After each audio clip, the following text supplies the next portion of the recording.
So, are we recording a podcast? Let's do the intro. We are. We What's should do an podcast? intro. What's a podcast? It's an iPod broadcast. It's when people talk into your iPod and you listen to them while you clean your house or drive to work. Thanks. That's what a podcast is, right? Those are like the two most acceptable contexts. Yeah. Yeah. That's the only time I listen to podcasts, when commuting or cleaning. Same. Yeah. So, dear listener, we are grateful for you choosing to listen to us in your cleanliness journey. Well said. Okay, should I stop, nerds? Yes. It's kind of late. Okay.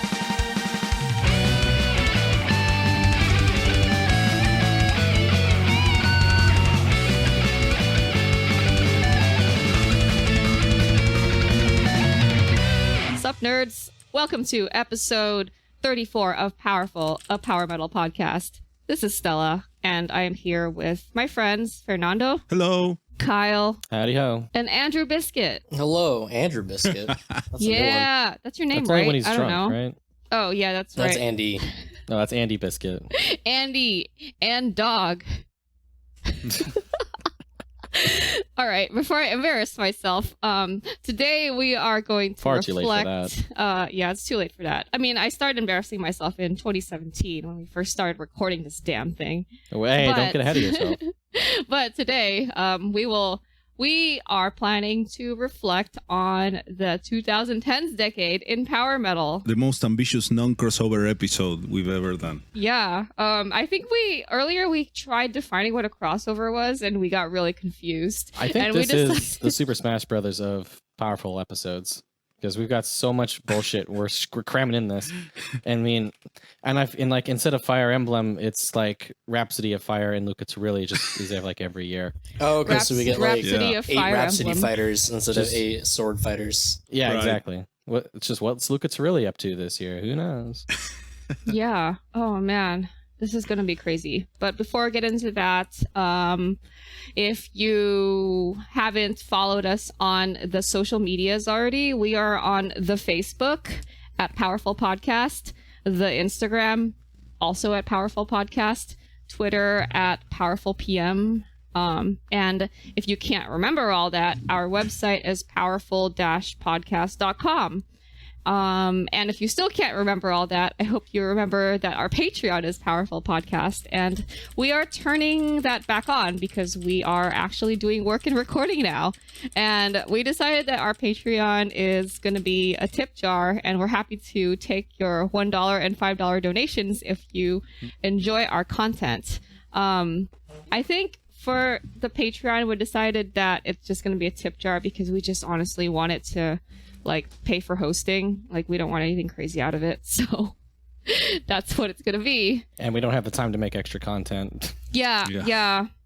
Like, we're not trying to live off Powerful. We want all your money to go to supporting your favorite power metal bands and not just us. That is a far better use of your money. Yeah. That is an extremely far better use of your money, and we highly, highly encourage that you support your favorite power metal bands. But if you enjoy our content, give us $1. Maybe support some of the small bands that we talk about all the time. Yeah, support all the bands that we talk about. They're pretty cool people. Especially the ones that we interviewed. They're pretty cool. All right. Alrighty. So Let's kick as it off. someone's typing, let's kick it off. Power metal in 2010. Let's start with 2010. Yeah, like I said before, 2010 is weird. It feels really modern. But that was 10 years ago. So where were we all at in our lives 10 years ago? That's a long ass time. 2010. Man. Shit. Who wants to start? Like, what the hell were you guys doing in 2010? I'm the youngest. I guess I'll go. So 2010 is when I started my sophomore year of high school. God damn, you're young. Yeah. So Fucking baby. you're such a baby. I'm sure there's younger people than me that listen to this. Yeah, probably. Maybe like Fernando and I just old. Yeah, we're just old. Yeah, I think you guys are just old. Yeah. So like I kind of discovered power metal with Dragon Force in 2007, and then it was kind of slowly ramping up as I finished middle school and entered high school. By 2010, I was pretty into stuff. So like I was into Blind Guardian and Rhapsody and Avantasia and all the good shit. Nice. And so you would be next, right, Andrew? Yeah, in 2010, I was also starting my sophomore year of high school. Aren't you a year older than me? You guys are the same I year? thought you were I graduated older. in 2013. Oh, so did I. Oh, Yeah. classmates. I was also starting my sophomore year of high school, and I think that was when I was just listening to Maiden all the time for forever. That sounds like a good time as a high schooler. Yeah, I don't think I found power metal until like junior year of high school. Wow, pre-Power Metal Biscuit. It was Yeah, another Amazing. time. it was still pretty metal though. It was just Another like the dough. It space. wasn't the biscuits yet. Another Yeah. space, another time. It was a shit ton of Iron Maiden and maybe with a little bit less Metallica sprinkled in. I think Cool. 2010 is when I got into Maiden as well, because I was in like a computer science class, and my teacher would play a variety of music, including Maiden. So that's kind of what really kicked that off for me. That's interesting because Legit. How about you, Fernando? for me it was definitely the other way around. Like I knew Maiden way earlier than being like, oh, I'm going to listen to power metal. In 2010, I was 20 years old and I was at university and I listened to a lot of Dragon Force, like a lot of Dragon Force, Nice. but just Dragon Force. That's funny. Dragon Force and some of the local bands like Rata Blanca and Imperio, and not really looking into stuff for it being power metal. I just like Dragon Force. Just Dragon Force. Cool. Sounds like a lifestyle. And I think we just revealed that I'm the oldest one on this show. I don't know if we've ever revealed that. But just slightly, because we would be classmates too. Yeah, actually, I'm only a year older than you. Oh my gosh, this is so crazy. In 2010, you guys, I just finished university. Damn. I What's it think. like being so old?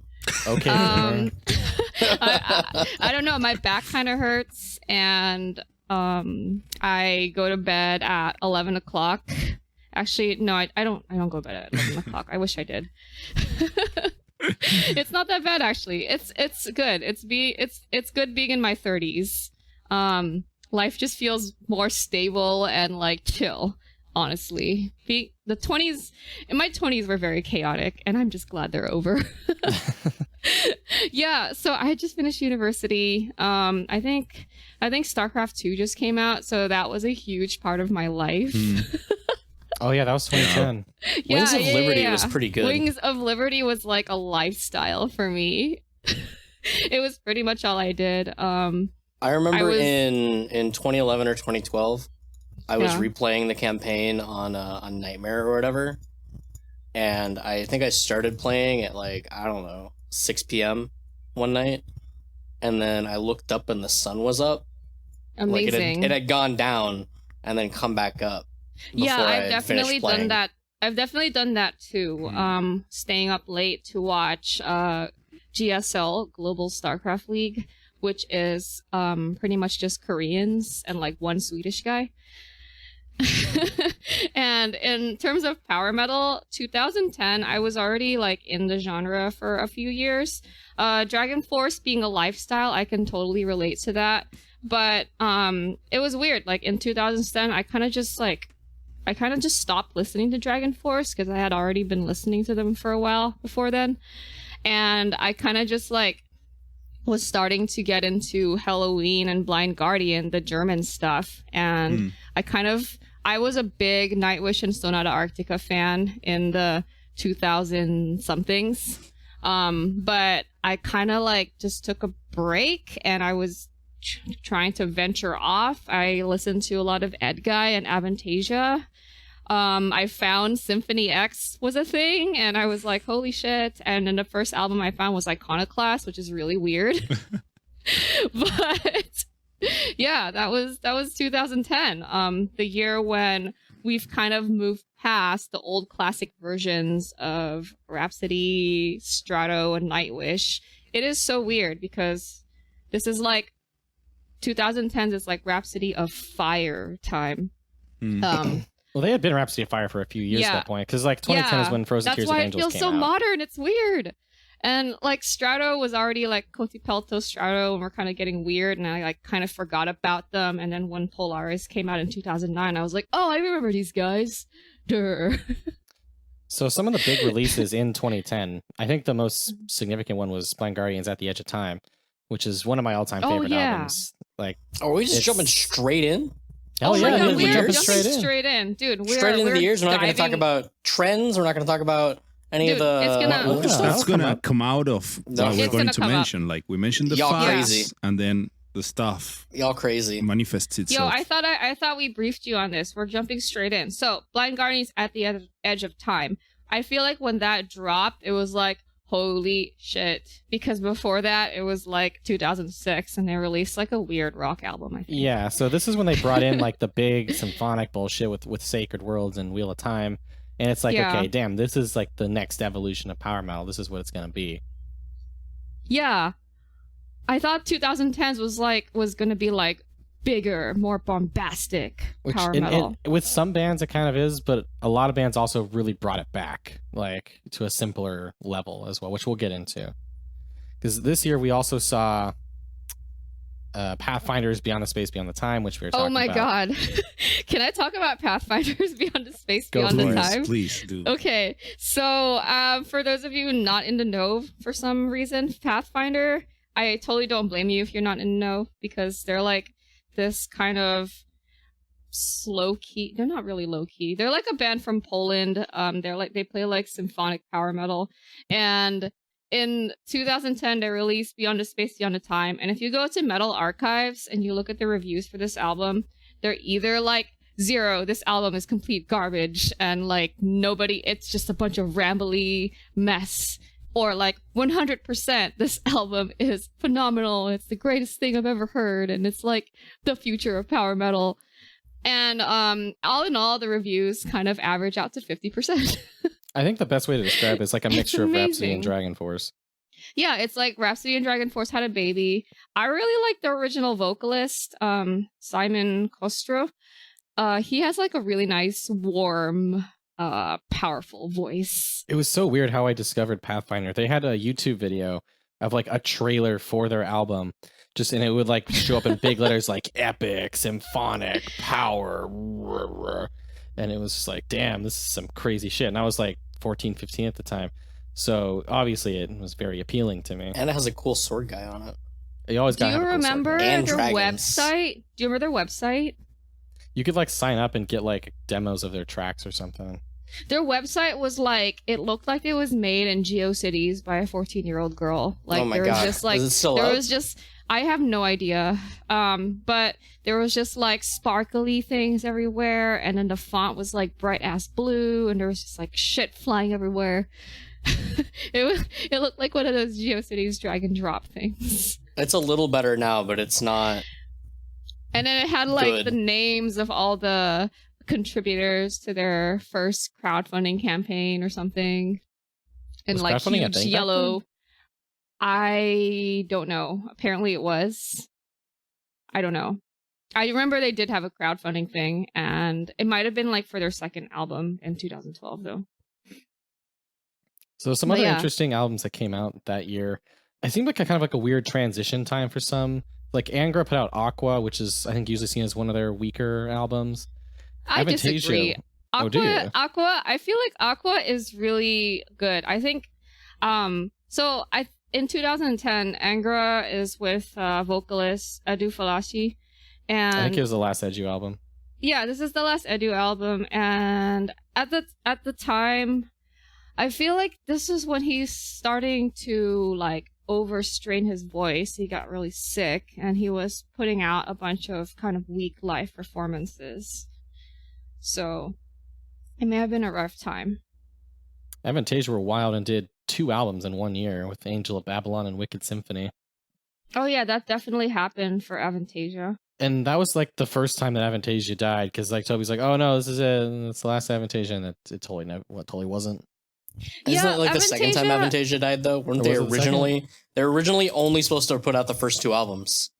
So Avantasia was never supposed to be like a crazy touring live project. Like it was supposed to be Toby's little, Yeah. I don't know, metal opera. Yeah, Metal Opera Part 2 came out in 2002, and then he didn't do anything in 2007 while he was doing Ed Guy stuff. Yeah. And like I think he said this in one of his shows, in one of those in the little like banter during a show, but he was like, yeah, Metal Opera Part 1 sold like less than 1,000 albums unreleased. It was like a little dinky album that nobody cared about at the time. It's really grown since then, though. Oh, it has Well, now absolutely it's grown to like Arguably epic eclipsed proportions. Ed Guy. Yeah. Arguably, I think would it say has. Avantasia who would has. argue that? Yeah, nobody would argue that. Yeah. Oh, can we just touch on Galneryus real quick? So Galneryus was another one of those artists that I kind of listened to a lot when I was in university, because I'm old as shit. And in 2010, I graduated. So Galneryus was around for a very long time. I think I found them on accident back when they released One for All for One. That was a long in time like ago. 2007. Yes, I know. Or I even heard their first album, Advanced to the Fall. That was one of my first ones. I just remember like my very first Galneryus song I heard was Silent Revelation. And I was like, holy shit, this is so fast and amazing. And then I kind of just forgot about them, and I didn't realize they switched vocalists. And I was like, oh, all right, surprise. Yeah, Resurrection was the first one with Show, the new vocalist, right? Yeah. Yeah. And I really like that album. I didn't find it in 2010. I found it in like 2012. But Yeah. since it's here, that's when it came out. I really like Yeah. this album. Like, it's full of bangers. Yeah, I think it's really like a new era for Galneryus I fans. feel like Resurrection is like a totally generic album name for, oh, we have a new singer. Like Rebirth. was with But Angra they and have that you. too. That's the And fun thing. Like, Reincarnation. Galneryus have all those. Like, they have Phoenix Rising. Like, they do this a lot. And I mean, they without got Reincarnation too. It Yes. was right They just before keep they're building it up, just building it up. Let it ride. And that Resurrection has Destiny on it, which is one of like a top 5 song by Yeah. Galneryus, I would say. Yeah, Destiny is calling you, guys. Indeed it is. You know who else 2010 Destiny was calling? Who? Ronnie James Dio. R.I.P. Dio. Yeah, that was a big hit to metal in general. Losing Dio. A legend. So I think A it's legend important indeed. to bring him up there. Yeah, absolutely. And to pass on the torch of power metal in 2010 apparently was Sabaton. Yay. Coat of Arms was pretty They were good. so weird. That was back when they Coat were of good. Arms then.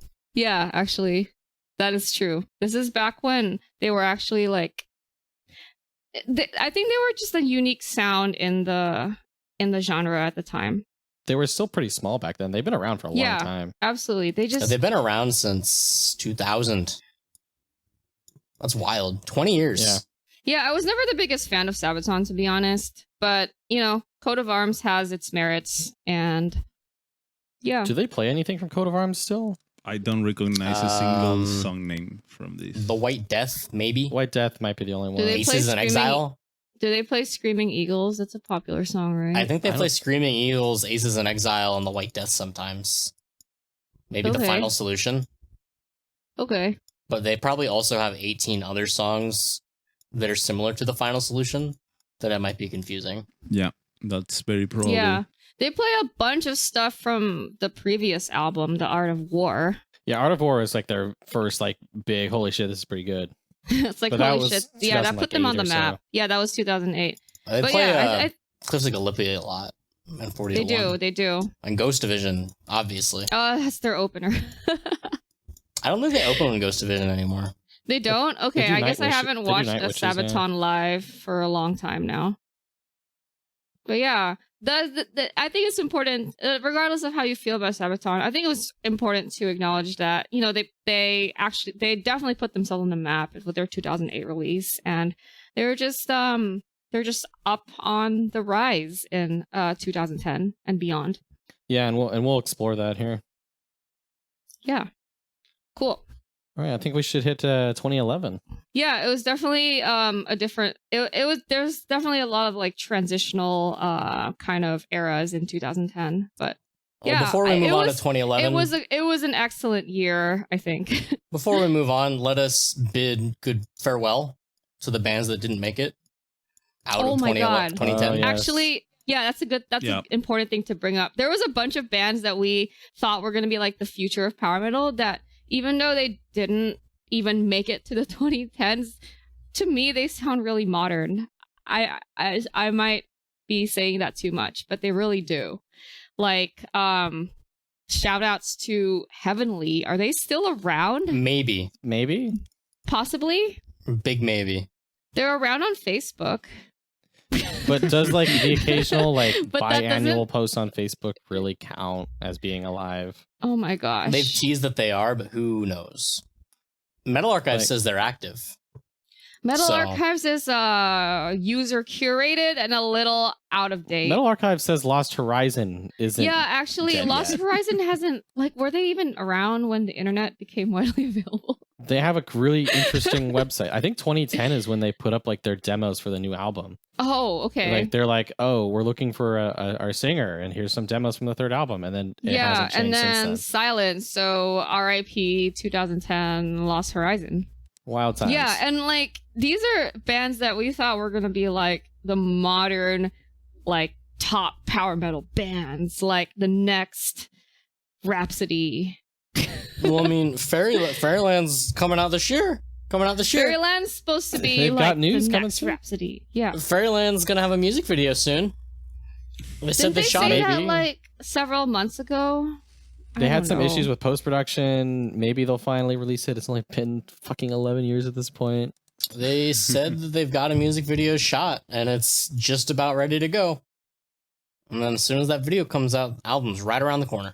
Said the album's done, but I don't know if I can believe them at this point. It's just been setback after setback, tease after tease. Yeah, I kind of get it. Like knowing friends who record and play music. Recording an album is hard, but at the same time, I don't know. It's been 11 years.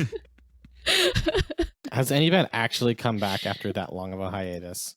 Probably. Well, in power metal, I'm not sure. In power I metal, don't I think would say so. almost certainly. Was it good? Really?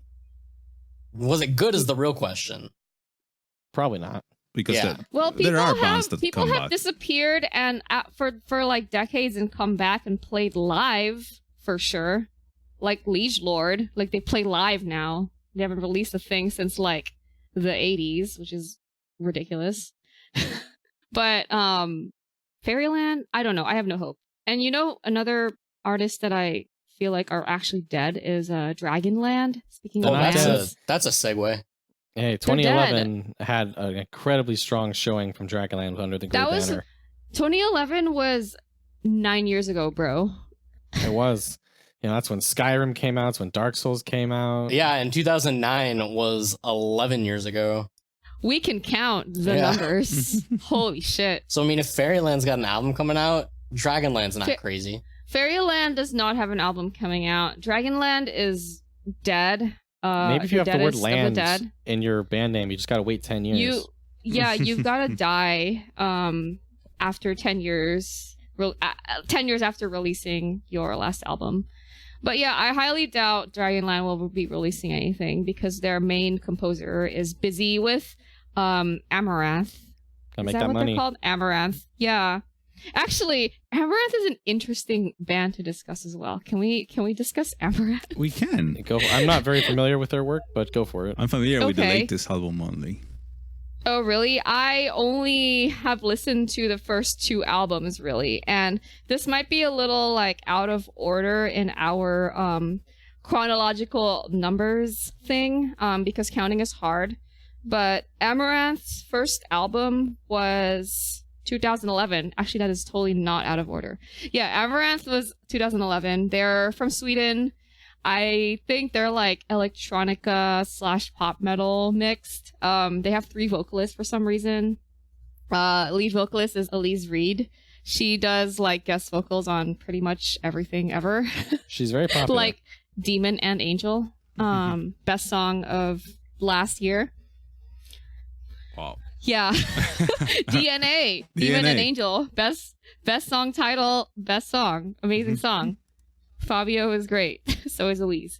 Anyway, they have like a clean male vocalist, a harsh vocals guy who's like kind of like silly sounding to me. But their first two albums were like legit electronica, power metal inspired, like. And Did they they not start cool. until 2011? Yeah, their I first thought they've full been around way length. longer than that. Their first full length was 2011. They had an This EP is like in this- 2009. Yeah, I was like, this is back when I still kind of liked them because I was like, this sounds futury. It has like, I don't know. I was also a big Eurobeat fan, so it kind of reminded me of Eurobeat a lot too. Am. I like fast cars and gas, and flying to the moon and back. Yeah, Running in the Speedy- 90s. And the Speedy Eye of Speed the Boy. Tiger. Oh my gosh, I can't believe Running in the 90s was 20 years ago now. What is math? Fuck. Yeah, back then Amaranth was good. That's all I wanted to say. Quick Now tangent. they've kind of gone off the deep end and it's just been too much. Now they Or not just really. steal pop songs. They yeah. Oh, they just did, steal pop didn't they? songs. Yeah. They stole that Yeah, Taylor and- Swift song. And Ed Sheeran. And Ed Sheeran. Sheeran's song. Yeah. Mm-hmm. And a beat And from they've Britney murdered- Spears. They've murdered Dragonland. Well, And Dragonland. we're all upset Dragonland at did that. make a Facebook post on the 31st Oh of my December. god. Okay. So does Facebook post correlate with aliveness? They said this year will be great, and who knows, maybe Santa is gonna bring you a long-awaited present for the holidays. Winky face. I don't know about that. Fingers Santa, crossed. bro. It's mid-January. We'll So see, who knows? but- Dragonland You are late. might be alive, might be dead. Nobody knows. Just like Heavenly. Oh my gosh. Just like Heavenly's dead. Heavenly's probably most likely dead. Yeah, I thought that Carpe Diem was 2010, but it was 2009. So like RIP 11 years. So getting back into other stuff from 2011. Yeah. I think one of the bigger releases was probably Nightwish's Imaginaerum. That was the second album with Annette and last one with Annette. And Also had a It was- tie-in film.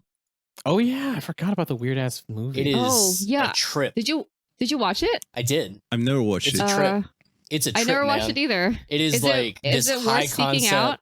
It's this like high concept art film. Oh, art film. Does it use music from the album? Yeah, I used the album. It's like Like a the 2-hour album is music the video. soundtrack to the thing. It's like a 2-hour actually. music video, and it's like this high concept art film about like abuse and death and shit. It's wild. What the Jesus. fuck, dude? Yeah. Sounds like Depression. a loss thing. Imaginarium came out when I kind of like forgot about Nightwish. It was a step up from Dark Passion Play, I would say. I think in this album they definitely got used to composing for Annette's vocals. It's always So- the second one. She totally shines on this album. Imaginarium I thought was I think it was a really good Nightwish album. Yeah. Like this definitely put them back on the map after I like forgot about them. Yeah, and like they still play a lot of songs from it, like Storytime, Last Ride of the Day, Ghost River. Yeah, I like a bunch of the songs that that's not usually on their set list. They have some really weird ones. They have like a jazz song, and then they have like, I like their ballads. I like the crow, the owl, and the dove. That's such a Nightwish song title. I Yeah. know. They always sing about like crows and dead boys. The ocean, they sing about ocean boys. Did you not like Dark Passion Play? Dark Passion Play was okay.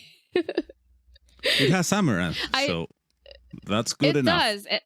Amaranth, I think that the song Amaranth was like, I don't know, pop metal being born. Mm-hmm. Yeah, that was like I think the one that scared traditional Nightwish fans of just like what the Yeah. fuck is going on. Yeah, but I think it kind of pushed the boundaries of what metal can be, because it has a very poppy melody that's actually really, really hard to sing. Just fucking Yeah. try singing that song. It's so It's hard. really hard. oh my god, it's getting incredibly difficult. But it still had like a bit of heaviness that's characteristic of symphonic metal. And it's kind of funny that we're talking about Dark Passion Play being like modern Nightwish, because that shit was 2007, bro. Yeah. They've didn't gotten got- much slower with their I release. didn't 9 even years know it later. existed back then. We got Human 2 Nature coming out Human soon. :II : nature, and It's like all nature the for- user V's. Oh my with a god. true use. That's Yeah. the most stylistic It's album name I've been ever seen. 5 years since Endless Forms, and instead of having what was the fucking song on Endless Forms that no one liked, The Greatest Show on Earth. Yeah. Instead of that, we have a whole disc Oh my of gosh. all the works of nature which adorn the world, parts 1 through 8. I'm so I'm actually ready excited for for that. Yeah, no, I'm stoked for that. It's going to be the most self-indulgent bullshit I've ever heard. I just Yeah. wonder if it will have, like the previous one had the animal noises. Will this have like proto-human noises or something no, like that? I don't want to.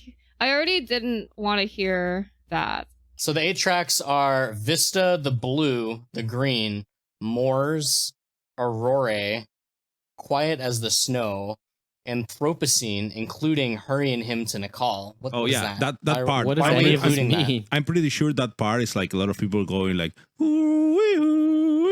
Is that stuff something like from that. something else? It's probably Oh, like that is. an actual chant. That is an actual hymn. Okay. Okay. And then the final part is Ad Astra. Glory Hammer crossover? Ooh, No. I'd be down. I hope That'd not. be That'd be like the dumbest, craziest plot strangest twist crossover. ever.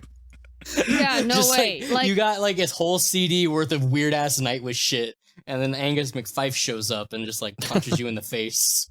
That'd be speaking of nuts. So ready for crossovers, that. that would be the greatest anime crossover of all time.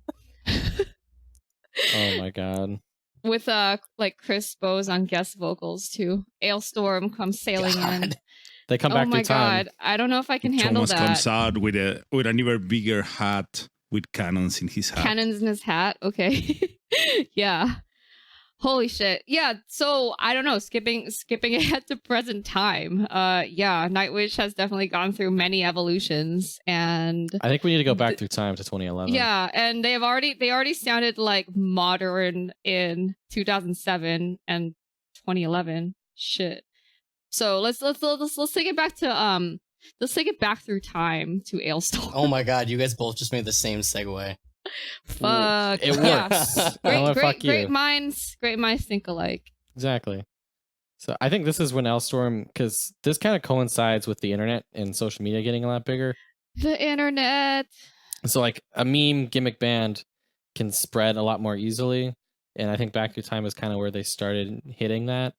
Like Shipwrecked had like its silly music video and I think got decently big. Yeah, but Back Through Time is still overall a pretty serious album. Yeah, You know, it's in a good the album. scheme of Ailstorm. Well, they at the time, I don't think anyone knew that meme gimmick bands would be like a thing that everyone did. Chris They Bowes is were- a pioneer.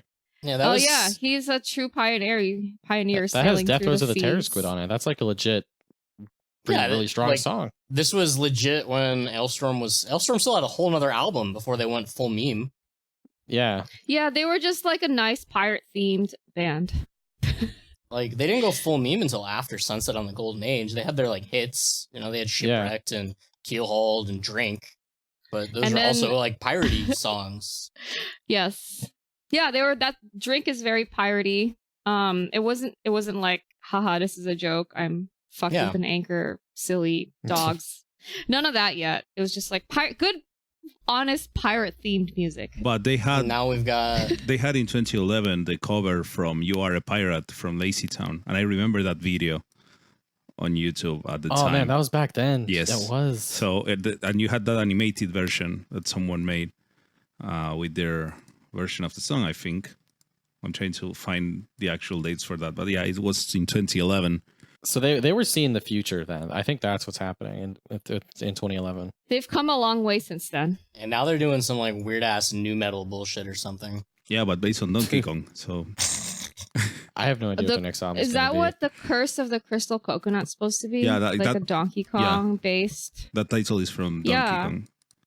Right now, Chris is like in Thailand recording and filming music videos or something. Yeah, they have a pool in the studio.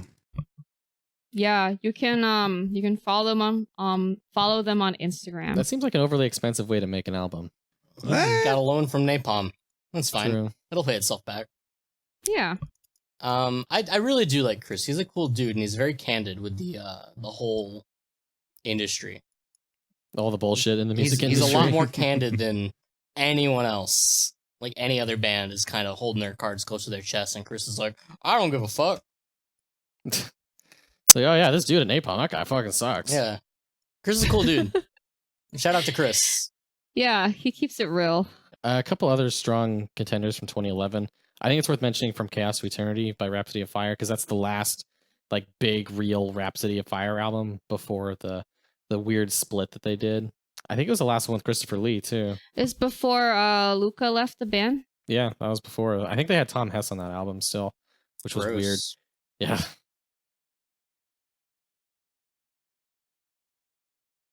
No. It's good stuff. Frozen Tears of I Angels don't- and Chaos to Eternity are really good. Yeah, but to answer your question if it's weird or not, I don't think it's that weird because like any Rhapsody past honestly any Rhapsody past Power Power of of the the Dragon Flame. Flame. Yeah, it's 2002. Yeah, it just sounds modern as shit. Like, I It mean, sounds different. I don't really that's not feel like the need. classic Rhapsody. Yeah. Like It's those not- first it's not 5 classic albums Rhapsody. just Yeah. kind of fill the Rhapsody-shaped hole in my heart. Yeah. I agree with you there.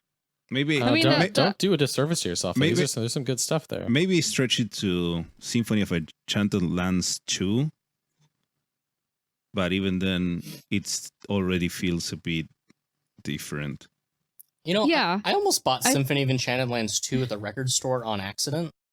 On accident. Did you think Because I thought it was- think it was Enchanted Lands 1? I thought it was Symphony of Enchanted Lands 1 with like a variant art or something. Yeah. Again, we Uh, struggle with numbers. But it was not. 1 or 2. And I got into the checkout line and realized it was the wrong CD, and I put it back. Oh, Oh, Jesus. sad. sad. Oh man, sad.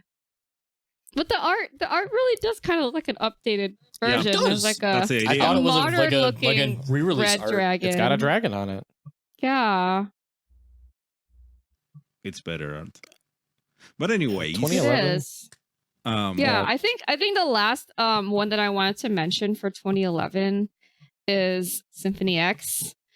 In 2011 they released Iconoclast, and being the big dummy that I am, that's the first album I listened that I heard from Symphony X because I was like, oh, They have so much stuff before that. I was just like, oh, let's check out their most recent release first. And it was like kind of dark prog, sort of industrial sounding. So that's what I thought Symphony X was. But I enjoyed it. I was just like, yeah, this is kind of pissed, and I'm like, I'm kind of in the future. Yeah, 2011. Pissed off in the future. Yeah, 2011. Pissed off in the future. Yeah, and then I started to go backwards in my Symphony X journey. So that was definitely interesting, and I was like, oh wow, they play some nice, like, I don't know, prog power. Like, I realized that what is it? My favorite album is New Mythology Suite. It's like this is quite different. I think the last thing I'd like to mention from 2011 is Theocracy's As the World Bleeds, which is one of the best albums of the decade, I would say. I agree. Big banger. Like They're that- okay. Definitely. That album is just banger after banger, Definitely the best Theocracy album, in my opinion. for sure. I think they know that because like half their live set is from As the World Bleeds. They take a long time in their fucking albums. Jesus, In what, 4 years? 4 or 5 years. I can't believe they played I Am live. I think that was pretty surprising because that thing is like 10 minutes long and I mean, like absolutely ridiculous. I've heard about them opening shows with Mirror of Souls. Wow. Yeah, they didn't do that last year. Damn shame. That's crazy. That's kind of cool. I respect that. Opening with a 20-minute play song? your long Yeah. songs. Yeah, Big that's respect. very ultra prog. Huge ultra prog. 22 and a half minutes. Jesus. Yeah. So ultra prog in 2011. So You know, I it's guess It's a good long song. It doesn't feel like it's one song. It's got distinct movements. Yeah, that's true. I think that's what you gotta do with long songs. And we might even do an episode just on long songs and like what we like and don't like about it. So preview. Yeah, I think that'd be cool. And I want to pitch in a last minute thing for 2011 because I suddenly remembered that it's tangentially related, but it's something that we care about.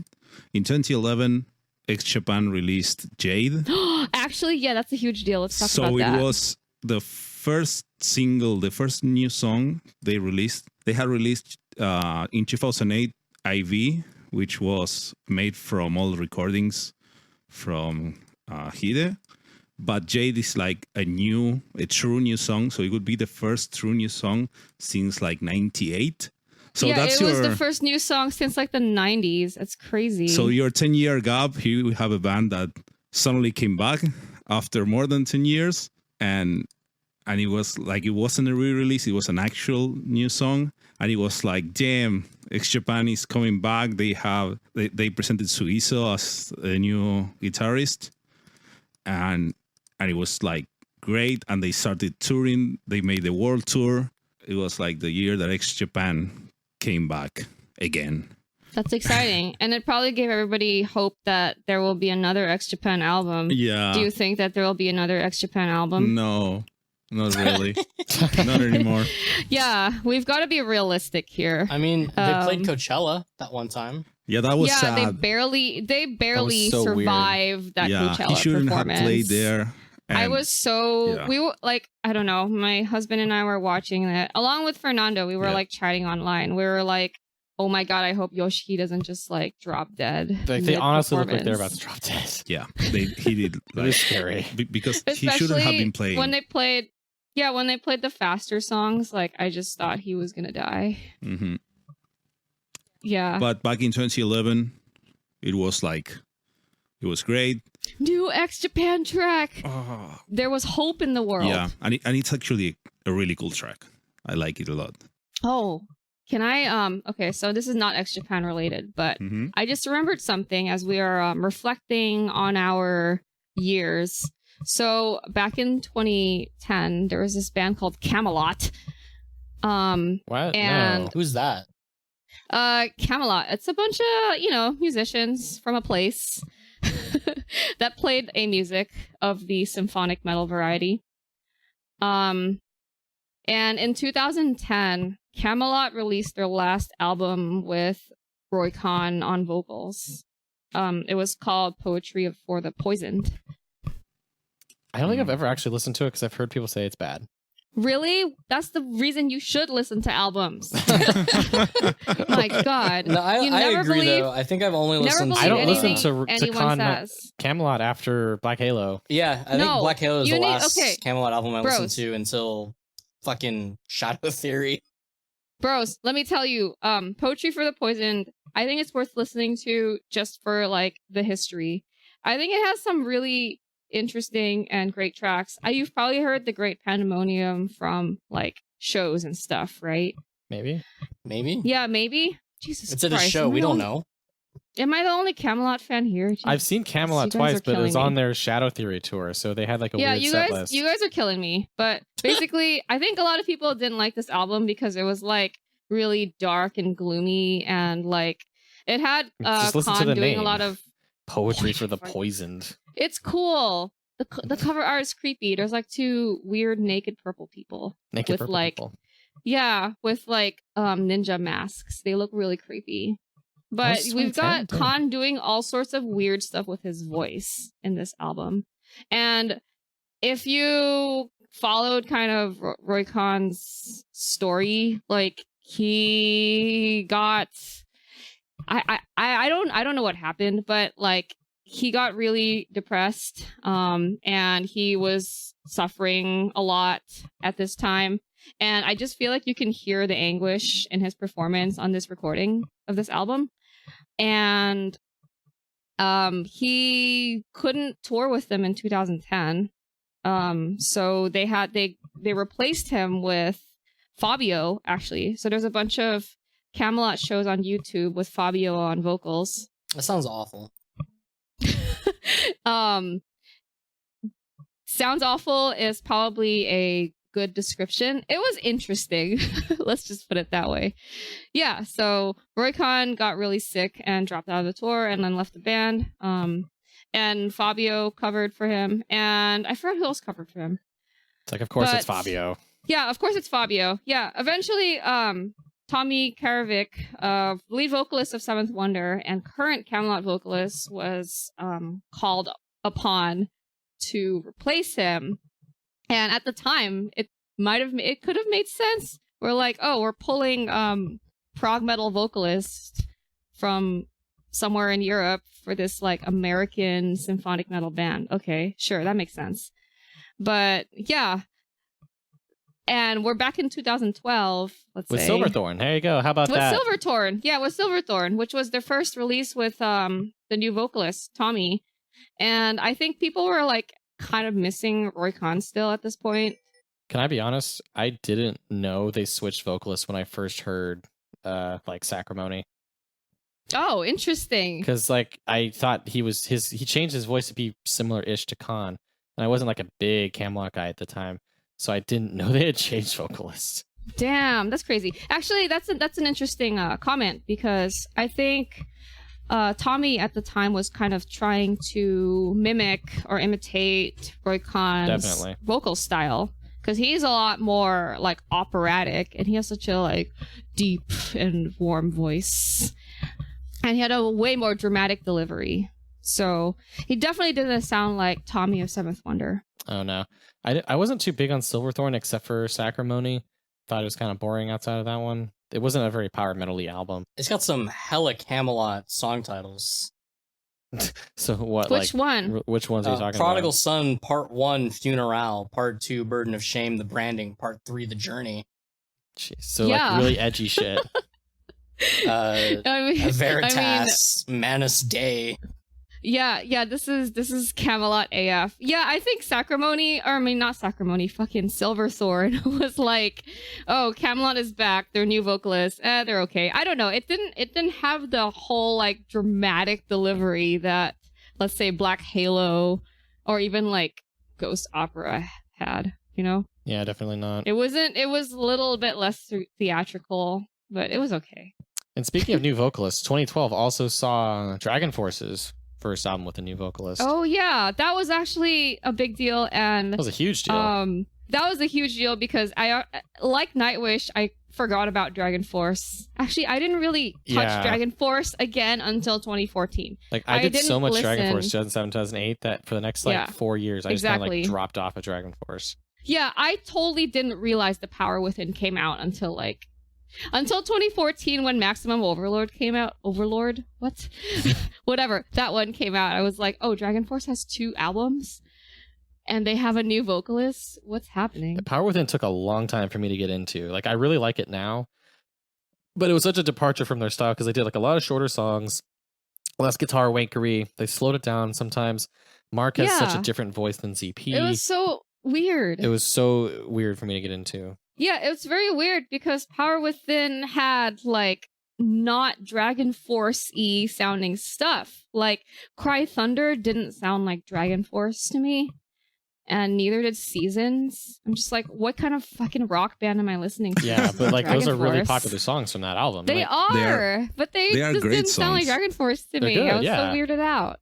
Yeah, they are. Because Dragon Force, they had, so in this album we had the first songs written by Fred, by the bass player, like Seasons, and probably I think Cry Thunder was actually still done by Sam and Vadim, but the change was clear, and the new vocalist was the big thing.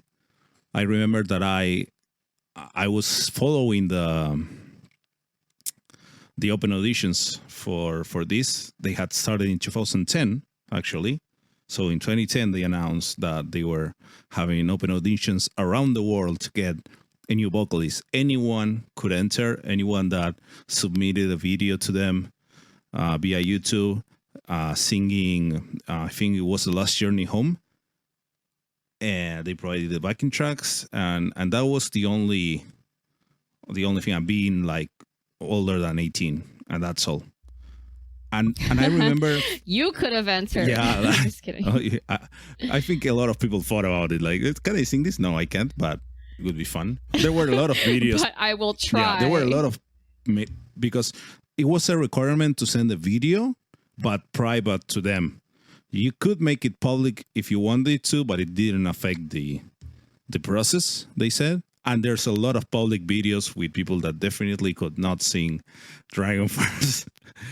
So An interesting public video, though, is Thomas Winkler. It's Thomas He Winkler, auditioned.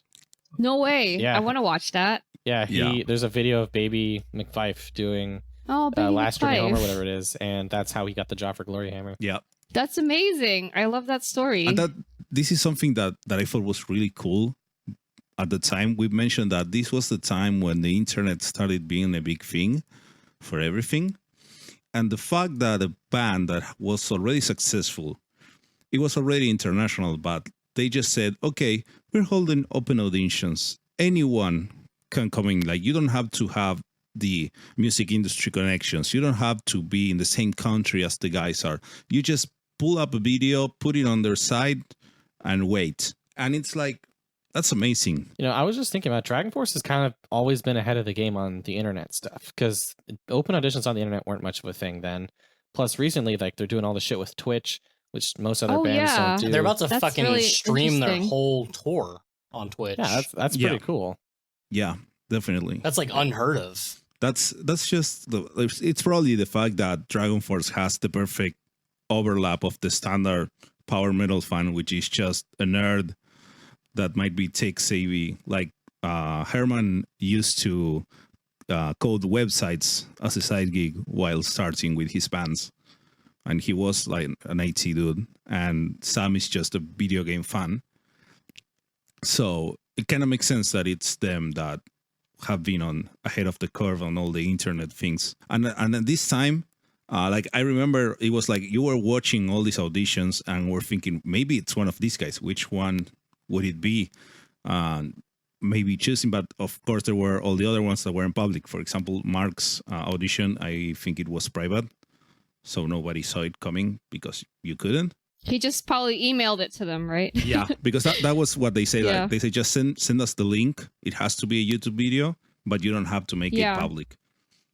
And when 2012 rolled around and they showed the first bit, which was they uploaded a video of him recording the intro to Holding On. And it's like, I think this is the best opener for an album and for an album introducing a vocalist. Because it's just a big whoa at the Yeah, start. That's exactly. It's like, fuck you, he's here now. Yeah, and it's like, this is what he can do. And he just goes to this fucking high note, and it was really well done. I remember that I bought this album. I bought the deluxe edition. So I had the vinyl and a little metal box with coasters with the Dragon Force members drawn in by Fred by hand, and a little flag. That's cute. And the CD and all the gosh. crap. And when I just put that track on, I just put the record on, and it starts with this little fading, and you have the guitar with the delays growing and growing, and adding the harmonies, and then the vocalist just comes in and sends you with a yeah, and it's it was so good, such a good way to present your new vocalist, with showing yes, he can do what you expect, which is the range. The timbre is completely different. The timbre, I don't know how it pronounced, but the tone is different. I think it's spelled timbre, but it's pronounced timbre. But yeah, Mark's vocals is really bright compared to It's a ZP's. completely different instrument. Yeah, But he can it's like sing the tinny songs. and bright. Yeah, but he can Yeah, sing he can the songs. definitely like hit all the notes, but the delivery is just different. Man, this sounds really cool. I wish I didn't abandon Dragon Force at this time. It sounds fun to keep up with the auditions. Yeah, and another thing that I want to mention about, like you said, this album has these slower songs. Like, it's the first time we have a non-ballad that it's slow in a Dragon Force song, which would be Cry Thunder. Yes. I think it's like the slowest non-ballad that they had. It probably still is. And I think that was like the big single from that album too. I think it was really just trying to show people like Dragon Force is different. It's not just rah super fast. Super fast. But they still had a super fast song, which was, I think it's Heart of Storm is the fastest in this album. Heart of the Storm, I was thinking of. And there was also Seasons, and that was a single as well, if I recall correctly. The acoustic version of Seasons is really good. Yeah. And this is what happens when someone else writes a song for Dragon Force, and it was like, okay, this is different, but it's still a great song. So we are cool. So we were cool with Fred writing songs. Then later it wasn't that cool, but for now it was cool. There was an attempt. Yeah, I think it's a cool change. And I think it's at this moment. It's a mark of the trend that we will see in the next years. Bands transitioning to adding more slower songs, more mid-tempo stuff, more rock-sounding stuff, maybe more sing-alongy, more anthemy. That's a great. That's another thing that we're definitely going to touch on. Like traditionally power metal bands are producing less very fast songs and more, I guess, anthemic, chorus driven, more live like performance march tempo things, songs, more live show things. Exactly. And I think it shows something that what was for the previous year, like at the end of the 2000s, Dragon Force was easily the most popular power metal band ever. Oh yeah, with Guitar Hero and everything. Like they were just like the thing. Yeah, and so those guys that were known, their brand was to be the fastest just for the sake of being fast. Yeah, but I think like writing slower tempo songs to them was like, hey, we don't just like wank on our guitars really quickly. We can write music too. Well, there was also the big drama that happened in the late 2010s about them having everything sped up in the studio, not being able to play it live. The late 2000s, that was, they had like a bad live and tour. Being drunk online or like being drunk on performance and not playing well. Yeah, they had that one was tour, a phase, and they just wanted to get over that. Yeah, that's true. That was in 2008. If I recall correctly, they played Download Festival and they were drunk off their asses as they had been all tour, and all their guitars were out of tune. And none of them could actually perform properly. Everything was down tuned, and it was a mess. And one of the performances made it to the now growing YouTube. And it was one. It was like it was. They say there's no bad promotion. It was big promotion. That's whatever, bad publicity. Yeah, I mean, people call them Studio Force. Like Dragon Force can't play live. Oh my was gosh, like a big I remember meme for a Studio while. Force. It was a thing with people that didn't even care about Dragon Force. Like like me. And I forgot. I decided that I didn't care about them in 2012. There were like normies at middle school talking about Dragon Force not being able to play live. People that like didn't even care about Dragon Force. Yeah. Oh my god, you guys are so young. Yeah, middle school is when I discovered Dragon Force. That's when Guitar Hero was big. What the fuck? In middle school, I was probably still playing like Pokemon, and I'm still playing Pokemon now. It's like the new Pokemon. Yeah. I heard it was trash. Really? It's not trash. My brother was playing it. It looks it's nice. just the same thing that it always is. But with it's now football them. It's football team, and like the final boss is Messi, but black. Okay. What? Oh wow. Because he's called Lionel, like Lionel Messi, and you play in a football stadium, and he has like the football stuff, and your Pokemons become giant, and I don't understand this game anymore. Yeah, I don't know. Maybe we're just like old, but like apparently there's raids now, and I can't. I can't handle it. So anyway, while we're on this anthemic thing, Sabaton also had an album come out in 2012, Carolus Rex. That's their best album. That's 100% their best album. Yeah, 2012 was a pretty strong year, at least with some of a band's best albums, because Galneryus also has Angel of Salvation. Big year. Time one. Let's talk a bit about Sabaton. So, Carolus Rex, I think it has some of the big songs or not. No, I am mistaken. This album has a lot of songs that were released later as different songs. And the second versions became more popular, I think, because I recall Yes. that I like 40-1, and I think there's a song in here that is 40-1, and also Ghost Division. It's also in this album, but it's a different song. Oh, those are from their older albums. Oh, And I really? think Careless Rex re-released has I on- think like Carolus Rex Moldova. was mostly original. It felt like an album where they tried. It wasn't just rehashing old stuff. Oh, okay. I'm looking at Like- the track list now. Okay, now I understand. Now it's okay. Yeah, this is good. This is the one where there's like a Swedish version. Yeah, you were Yeah. thinking about Art of War. Yeah, I was thinking about Art of War. So my bad. Sorry. But yeah, Careless Rex has live show bangers such as Got Me Ons, Poltova, and Killing Ground. The title track. And Carolus Rex. Yeah, Gottmund Uns is I think a really fun one live because they'll do it in Swedish usually. And no one knows anything except for when they yell That's all you the need. chorus. Yeah. Just the Gottmund Uns. Got Me God Ons. with us. Is that's what it stands for, right? Or means I- translates to? Probably. That's what it looks like. Yeah, God with us. But that's German, so I don't know if it's the same in Swedish.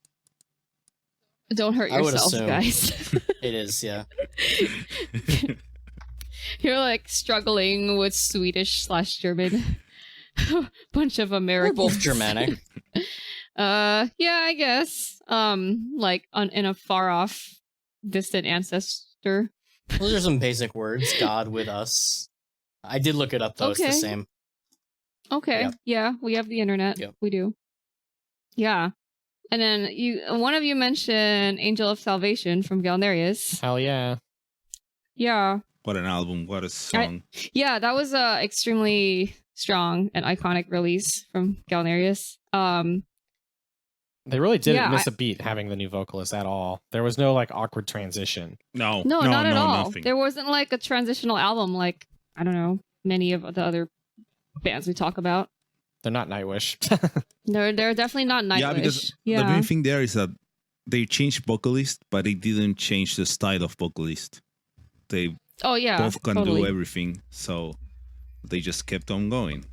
While Nightwish They did. completely had to revamp their style Oh every my time. gosh.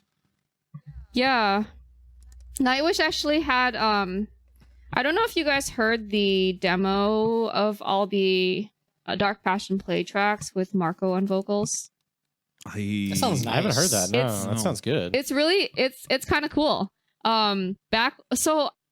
I think back in the day, so let's change topics a little. Like before the subreddit, the way I found music was I don't even know. I'm trying to remember what I did before I found our power metal. I think I just like found an artist that I liked, let's say Nightwish, and then I would just try to locate files of their music from various sources, and some of them may or may not be labeled correctly. So Yeah. so I would find several versions of like, let's say, Poet and the Pendulum. Where and would you then find these? Like Napster or some um, shit? the internet?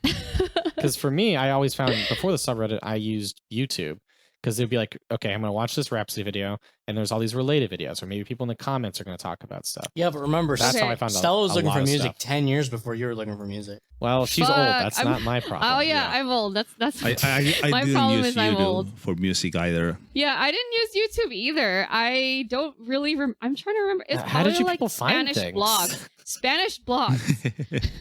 That makes sense. Really?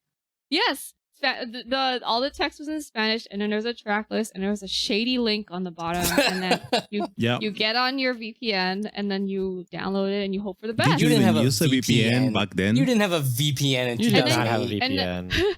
I don't know. I was on campus. Oh, okay. That's probably different. It was scary. But like, I remember, Um, like, if we're talking, say, from 2004 to up to 2010, and it was Yeah. like that. Just, you want to get something, you either, actually here in Argentina, we had a place, there was like a fair in the park, like a couple stands that opened on the weekdays late that sold CDs, and Yeah. you paid $5 to someone to find you the stuff and sell you the and pirated then, CD. and then you just buy a CD Yeah. off them. And Okay. then when I It's a when I got service. broadband, it was like, okay, so I have what was this awful software that was full of viruses? Casa, you know that one? Oh yeah, Kazaa. I had Kazaa. Yeah. I did. I Casa had was that. full of viruses and a lot of mislabeled Yeah, so stuff. many viruses. Like you wanted to Yeah. download a popular song, and it would probably be a virus or random porn, and it was really annoying. And then I had Yeah. a mule or something like that, and then trying to find out the forums that had the correct torrent links for the stuff. Oh yeah. Yeah, I had some version of BitTorrent, a bunch of Spanish blogs that I bookmarked. This was after Napster and Kazaa and LimeWire all died. Because we're talking like 2008 to 2011 really. That was peak Pirate Bay season 2.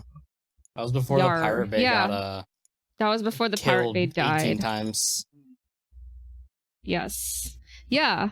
So anyway, I think I found like mislabeled versions of Nightwish, and I was like, there's a guy on vocals. No, wait, it's a woman who sings in kind of a rock style. No, wait, it's an operatic woman. I'm confused. That's the appropriate response to Nightwish. Yeah, I'm confused. Who is singing? What's happening?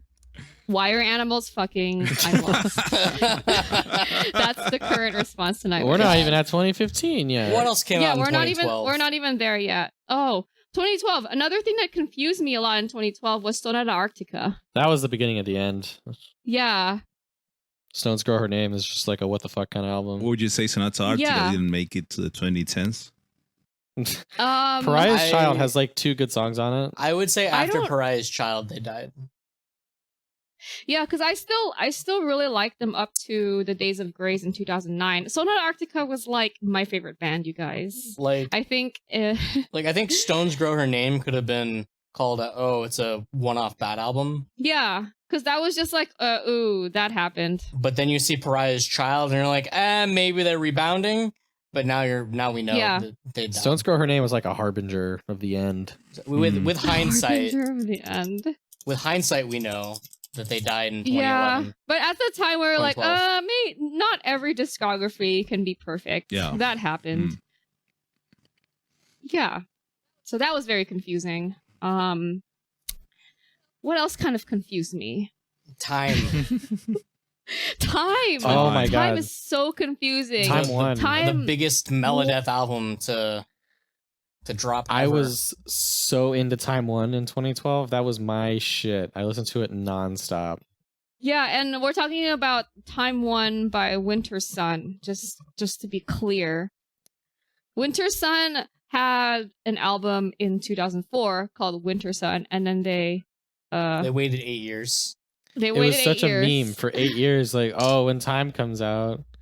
And eventually they're like, okay, we're going to make it, but we're going to split it in half. It has been 8 years since then. They have not done the second half.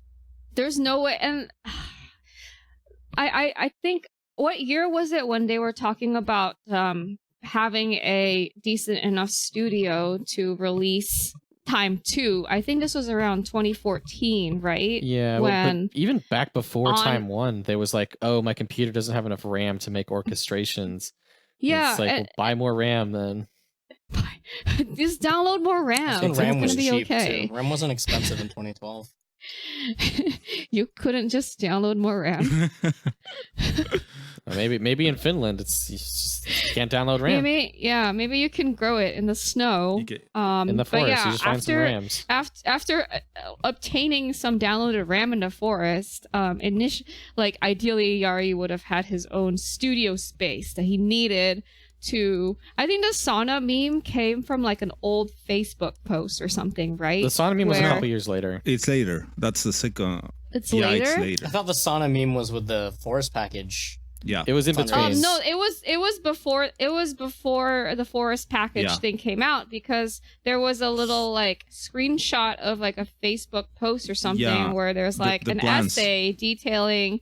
Yeah, there was like a picture of Yari's head with like a thought bubble, like thinking, oh, if I had a studio, it would look like this. And then one of the rooms in that picture said sauna on it. And then all the Facebook commenters were like, you want a sauna just to be able to record an album? Yeah, it became a whole thing. How ridiculous. Saunagate. And it became a thing. This is Saunagate. That was like 2014, 15. Yeah, Oh, okay. this is a few years in. Time one Yeah. was a bit less dramatic, other than But why are they when splitting Time the 1 album? came That's out, dumb. it was very well received. Yeah. It only had like 3 real songs on it, but I enjoy all 3 of those songs. Yeah, Especially Sons and of then Winter and Stars. the three real songs were like the length of 2 songs each. So you almost have a full album. In this. Almost. A few other interesting things about this year. I mentioned Ordinogons to the end, because I think that was like their first album where it kind of started getting pretty popular. The Things We Believe In was like a very well received track. Yeah, I think this is another this is a good example of people making those like anthemic like sing along for songs. Sure. I think 2012 is when I started like regularly in. visiting the subreddit. I didn't really get involved with like the comments or the drama or anything, but it was helpful for finding new music. And that was one thing I saw on the subreddit, because someone like described them as like the next Blind Guardian, the savior of power metal. I'm like, okay, bro, come on. That's ambitious. That was ambitious. It was still a good song with like the weird ass Fallout video, but like, come on, bro. Yeah, that's a good point, actually. I think I started engaging with the subreddit around 2011. I was using a different username back then because I kept changing usernames every 6 months because in my head, Reddit was like this big scary thing and I didn't want people to find me in real life. So I would delete my account every 6 months because I'm an idiot. Wow. Jesus.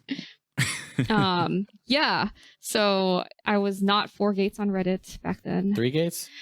2 gates, 1 gate. No, I don't remember what my usernames were. There are probably some other StarCraft memes because I lived StarCraft. Yeah, I've used the Zelda Fan 355 name for a long time, since like 2008 maybe. But before that, it was still other Zelda related things on the internet. Zelda related. Yeah, there you go. You just find a theme with your usernames and you stick with it. It's true. Yep. Yeah, but I think being on the subreddit allowed me to like kind of diversify, because before the way I would listen to music is I picked an artist, like let's say Ed Guy or Avantasia, and then I would just like listen to the entire discography of that artist, and I would just like be on that for like a year. Yeah, like how Dragon Force becomes a lifestyle. I very rarely did discographies or even full albums at that point, because I would just like find a band on YouTube and like find the popular ones on YouTube, or type in like, you know, Hammerfall best songs and just like listen to whatever came up. Yeah, I didn't use YouTube for music for a long time. For a very long time. I would just go through whole discographies just because I didn't know what else to listen to.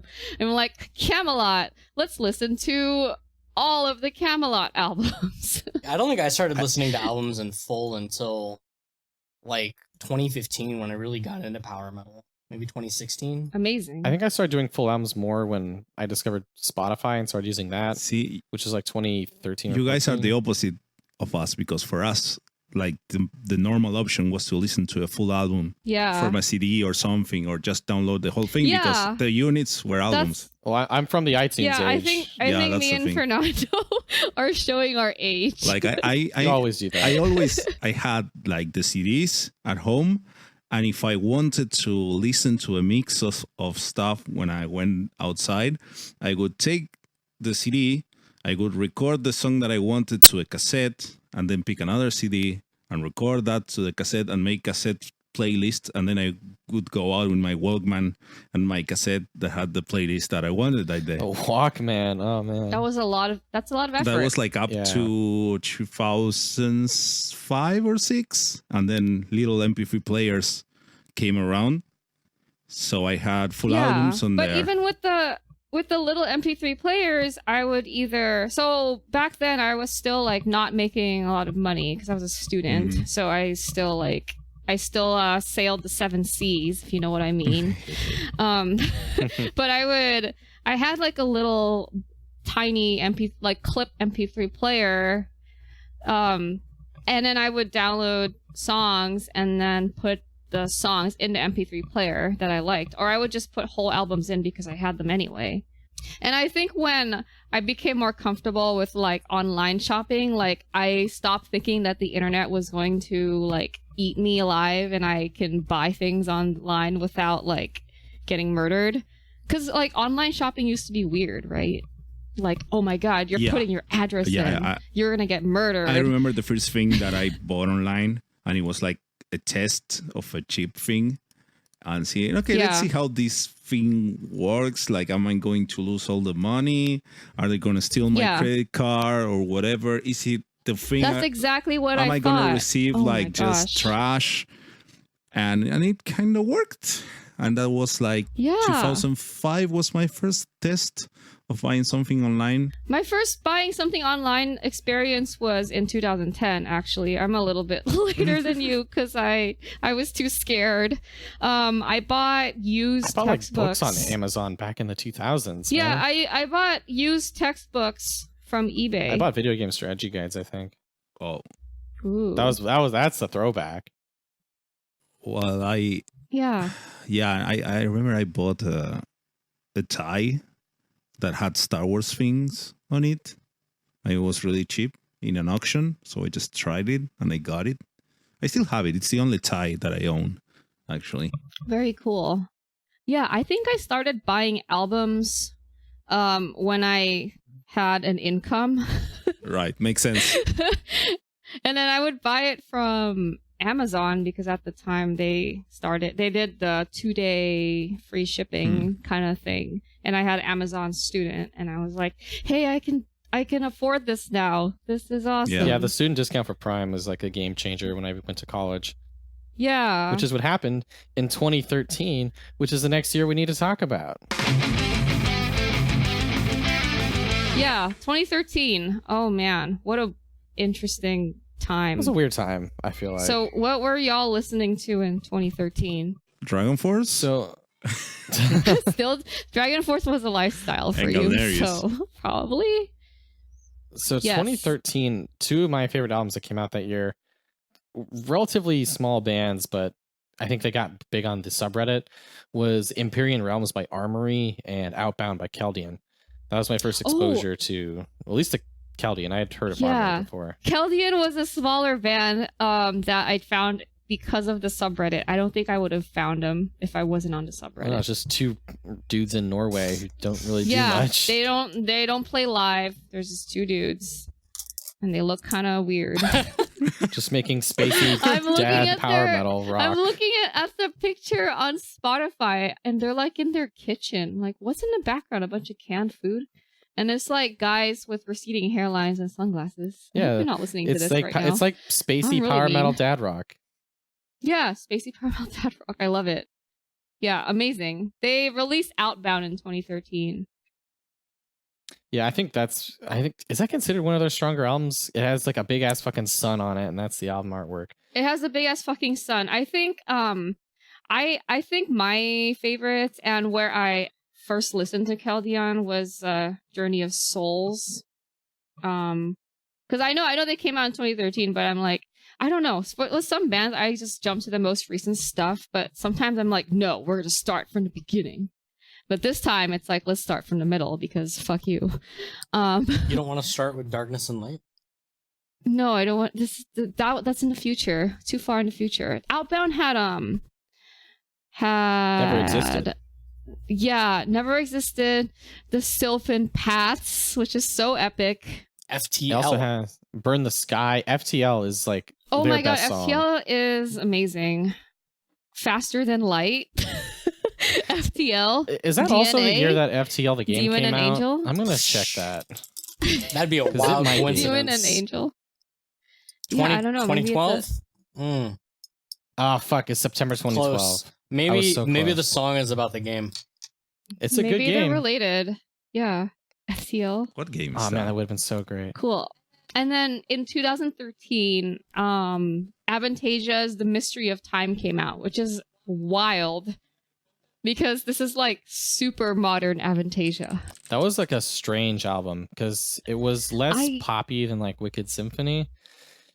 It's more like it's like the proggy Avantasia album, I would say. I feel like this album is the best modern one. It's amazing. I didn't know that it had a rock epic in its title until literally just now. Where is a rock epic? It's called The Mystery of Time, parenthesis, a rock epic. I didn't know That's that not either. on the I've official never seen album that. title. No. Yeah, it's not on the. It the is on Metal official Archives one. now. Someone updated it. Well, Metal Archives is but- dumb. Oh, okay. It's on the album All art right. too. I bought a digital copy of this album when it came out because I was like so excited, and I had an income by then. I have this really weird association with Mystery of Time. So one of the songs on there, I think, is called "The Black Orchid," and that song Yeah. is very, very similar to the menu music of the video game Magic the Gathering: Duels of the Planeswalkers, which I was like Nerd. obsessed with back then. That's cute. Like, I swear to God, I've listened to that menu music and then that Avantasia song. They sound very similar. I've never played that. I didn't get into Magic till like 2017. That was how I Really? learned I Magic. think I'm still, yeah, I don't think I'm really still into Magic. I honestly like only know how to play Magic because you like just my play with your husband husband? needed someone. He needed someone to play against. I'm like, fine. And I was like right there. Also, we got into Magic because my friend, who I guess you could say is the Magic dealer, we wanted to draft. So he was like, so we did a draft and then we learned to play Magic that way because what better way to teach someone to play something than to like just fucking throw them into the deep end. And then he let us keep all the like little commons and uncommons from the draft. And we're like, oh my God, this is so much fun. Blah. Amazing. But yeah, anyway, Avantasia is The Mystery of Time. I thought of this album as like the one without Jorn. Can't have Avantasia without Jorn. Yeah, but apparently you can. I thought Kisuke like stood out a lot in this album.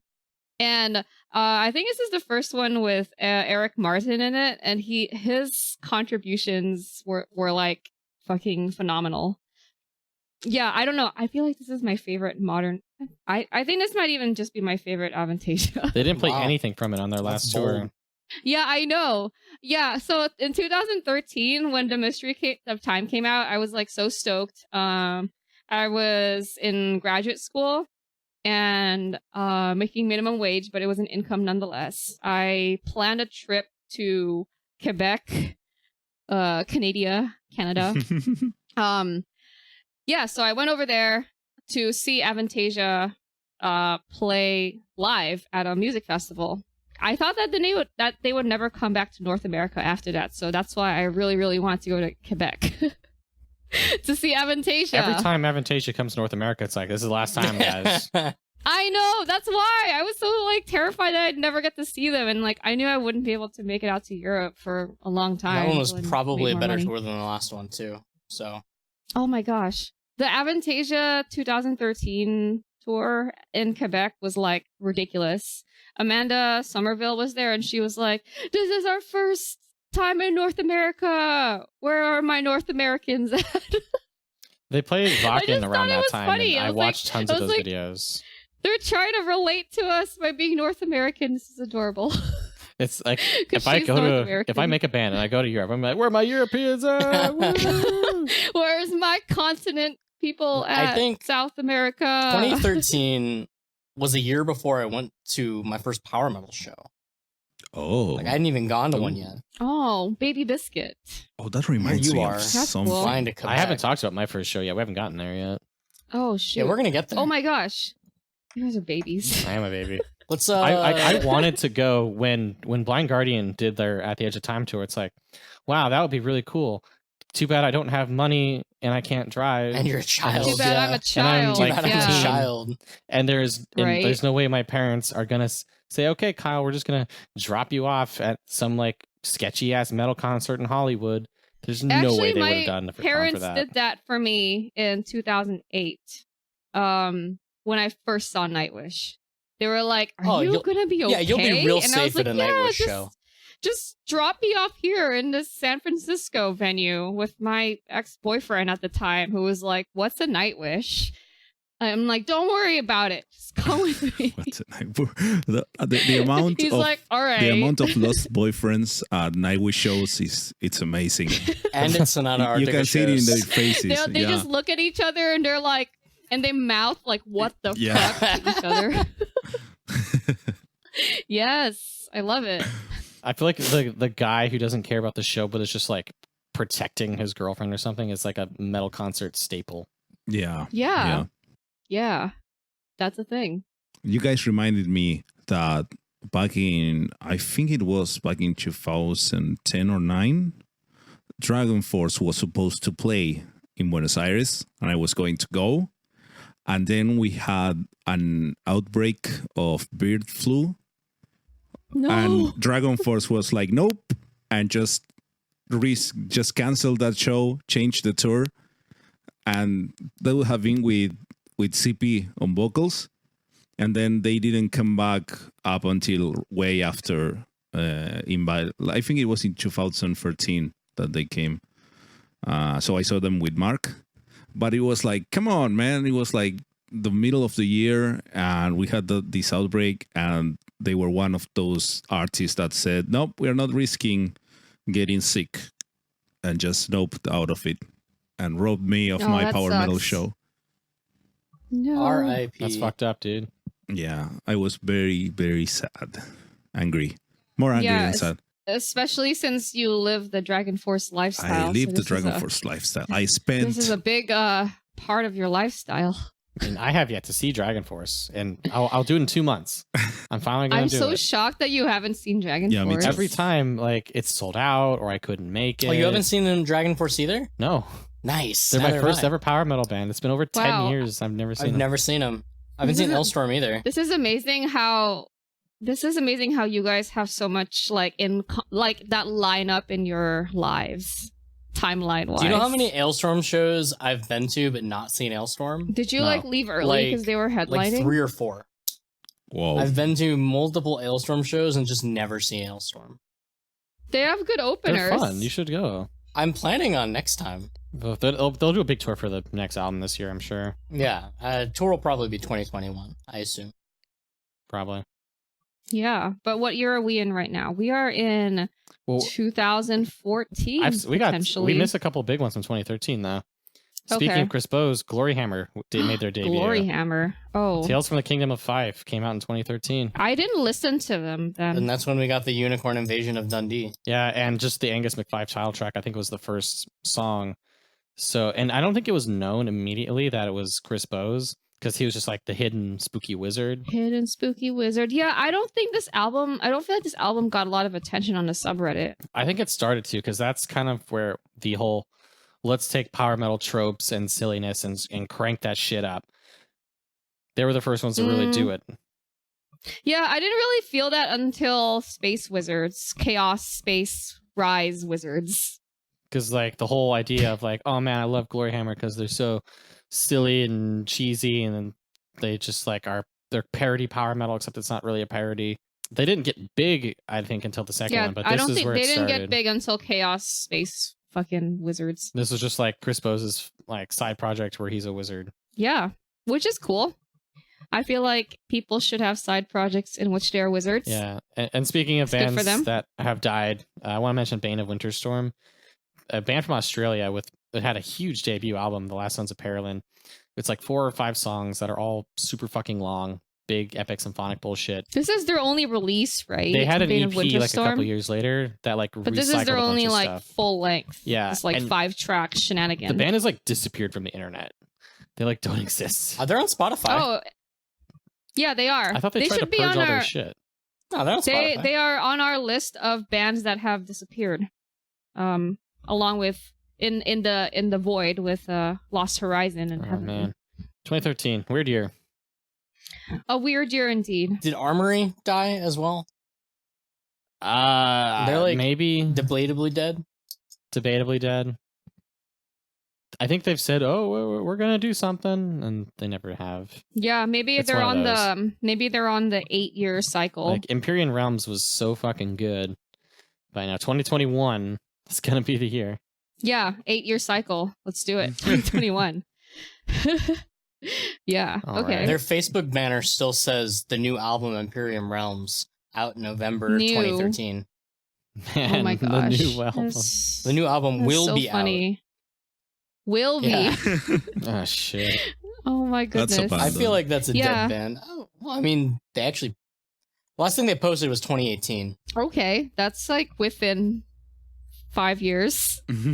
May or may not be. They're dead. They're probably dead. Okay, they're probably dead. R.I.P. Yeah.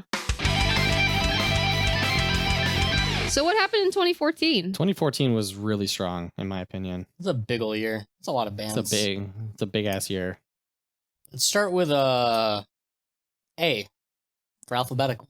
Ailstorm. A for Ailstorm. A for Ailstorm put out Ailstorm. Sunset Sunset on the Golden Golden Age. Age. The last serious Ailstorm album. It's their best album. I would say. I think it's their love best that album by far. Especially Yeah, I think this is when I still tried to listen to Ailstorm. I stopped trying. The like only they have one I Drink own. being like a Mimi pop song, but it's a really fun song. They've got 1741. I think is the best song Chris has written, at least with Hailstorm. Battle for Cartagena? Hell yeah. Cartagena, whatever it's called. Cartagena. Cartagena. Thank you for the Spanish. Though, now that I'm looking at the track list, there are a lot of meme songs on this. Drink. There's like Like the wooden- previous one, like wooden the leg? previous Magnetic one North, had Wooden had Leg. the Lazy Town song, and you call this Hangover. one the serious one. Like, I wouldn't call this. This one has serious songs on it, like 1741 and Sunset of the Golden Age. It's not It's a the mixture. serious one. It's the last serious one. Because like the Well, next because- album, he's just gone But- full meme. No Grave, which was This is just like still off the like deep end. good like pirate themed stuff, you know? Yeah. Still all up in the theme. I can say Yeah, that and like in 2014, I still had no idea Hailstorm existed, but I had listened to the Lazy Nice. Town song version of them just because it was Nice. around on the internet, but I had no idea. Yeah, I think Sunset on the Golden yeah. Age is the only Ailstorm CD that I own. I own the deluxe digipack that has the acoustic bonus CD. Oh, Amazing. fancy. You are number one fan Number has one the, Hailstorm uh, fan. of the The Ailstorm. rum plugged acoustic Rum-plugged. CD, which has Over the Seas, Nancy the Tavern Wench, Keelhauled, Sunken Norwegian, Shipwrecked, and Questing Upon the Poop Deck acoustic covers. that's a fun one. I have the digital version of that. I bought it on iTunes. It's a nice digipack. It's like iTunes. nice thick material. Cool. Cool. So while Ailstorm is still very true to their pirate theme, Sonata Arctica made another attempt at their wolf theme. They had an album released in 2014 called Pariah's Child. They go back to their old logo, and this was supposed to be our Sonata Arctica return to form. Yeah, this one quote gave us unquote. hope. It was It's it's like so half cruel. Yeah, it's okay. What Did You Do in the War, Dad is like a great not power metal song though. Yeah, it's good. I think Sonata Arctica is actually like really strong at their like mid-tempo kind of epic tracks. Yeah, I really liked Wolves Die Young and Cloud Factory on that one. Mm. Cloud Factory is okay. That one was the one with Blood, which has like Blood a is really good, Wikipedia summary in it. Oh yeah, it had like a biology lesson. But the song itself is really good. Yeah. The biology lesson was just weird Blood- and like surprise, you're in class. Blood is a bodily fluid in animals that delivers necessary substances such as nutrients and oxygen to the cells. Oh my gosh. Damn, you're learning shit on Powerful today, kids. Yeah. Yeah. It also transports you. Thank you for metabolic that. waste products away from those same cells. It sure does. That's amazing. Thank you, Blood, Yeah. for transporting my metabolic waste products. Thank you, Tony Kako. Yeah, for educating everyone about the importance of red blood cells, which are a suspension of cells in plasma. Okay, BT dubs. What did his hair look like in 2014? Can we track Sonata Arctica's power metalness by Tony By Kako's hair. hair? Yeah. Based on his hair, I think his hair was still normal because it wasn't red yet. was it? It was short, but it wasn't red yet. No, that didn't happen until 9th Hour, I don't think. Yeah. Okay, I'm trying to remember what his hair was like when I saw the Ecliptica 15th anniversary. Man, that sounds like an awesome show. tour. It was an awesome show. I drove to Anaheim, California on like a Tuesday night for it. That's worth it. And there was like so few people in the crowd. It was amazing. That's worth it. What did they? Was it just Ecliptica? They played Ecliptica as a set list, and then there was like a couple of new tracks. Oof. It's a strong, I know, strong ridiculous. Play Full Moon. Yeah. And then he did. That's the only one they played. They did. They did. I've seen that was the last time. I think that was the last time I saw Antarctica. I've seen him like 5 times. Don't go see him I've again. told you Don't guys. ruin it. Yeah, I have a very good impression of him. It makes me sad when like kids nowadays are like, Antarctica's boring. It's not boring. Just And I'm listen like, to your those face is first boring. 4 albums, dude. Your face is boring, bro. They were good. Just don't listen past 2004. Yeah, yeah. I guess if you like prog, listen to Unia and the Days of Grace. Yeah. Speaking of like prog, what was in 2014? There was a second Triosphere album that was released. We like totally forgot to talk about him in 2010, but yeah. Yeah, Roadless Travel was Triosphere 2010, released. but Heart of the Matter in Yeah. 2014. Oof. Hell of an album. This is another one of those bands that doesn't release that often. I don't even know if they're on any sort of cycle. It seemed to be a 4-year cycle before then. It's been 6, and who knows if they're still they're still playing 6. live. They played. I think there's supposed to be an album this year. They played Prog Power a couple of years ago. I'm hoping that there'll be a new album this year. But yeah, Triosphere, if you guys haven't heard, Norwegian prog band, vocalist and bassist are the same person, and she is amazing. She's like one of the best vocalists we've got. Yeah.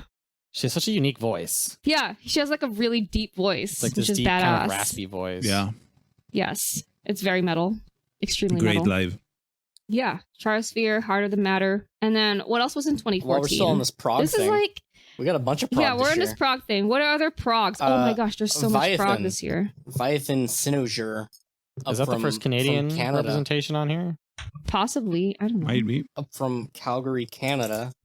Viathan. Their last album, Sinogure. They haven't come out with a new one yet. It's in the works, well, maybe. We have a friend in Viathan, so we can pester them a bit. Yeah. He said he But wanted they are to do playing- something. And say, what the fuck, dude? Yeah, where's your album, bro? I'm saying bro a lot. What the fuck is wrong with me? Oh my gosh. Metal's Anyway, a very like, bro-y thing. Excited to see Viathan at the hyperspace. Yeah, It's I think it's IMB. Viathan's first show in many years. Yeah, I Yeah. understand they haven't been playing or been active for a while. Yeah, so hope to see more out of them in the next coming years. We've What also else? got Falconer, Black Moon Rising. Speaking of dead maybe bands, Oh yeah, Falconer. Are they still like I- active? I Maybe. think they're technically alive. There may or may not be an album this year as well. I'll believe it when I hear it. I've heard rumors, rumblings. Maybe the Black Moon will rise again. Black Moon Rising, it took me a while to get into, but it's like probably a top 3 album for them, I would think. It's really good. Has Falconer announced that they won't tour ever again? Because I remember back when they played Prog Power, they were like, "This is our last live." I think there's still no on live shows at this point. Yeah, which is fine. You know, do what you want. Yeah, a couple other really strong Right. albums from this year.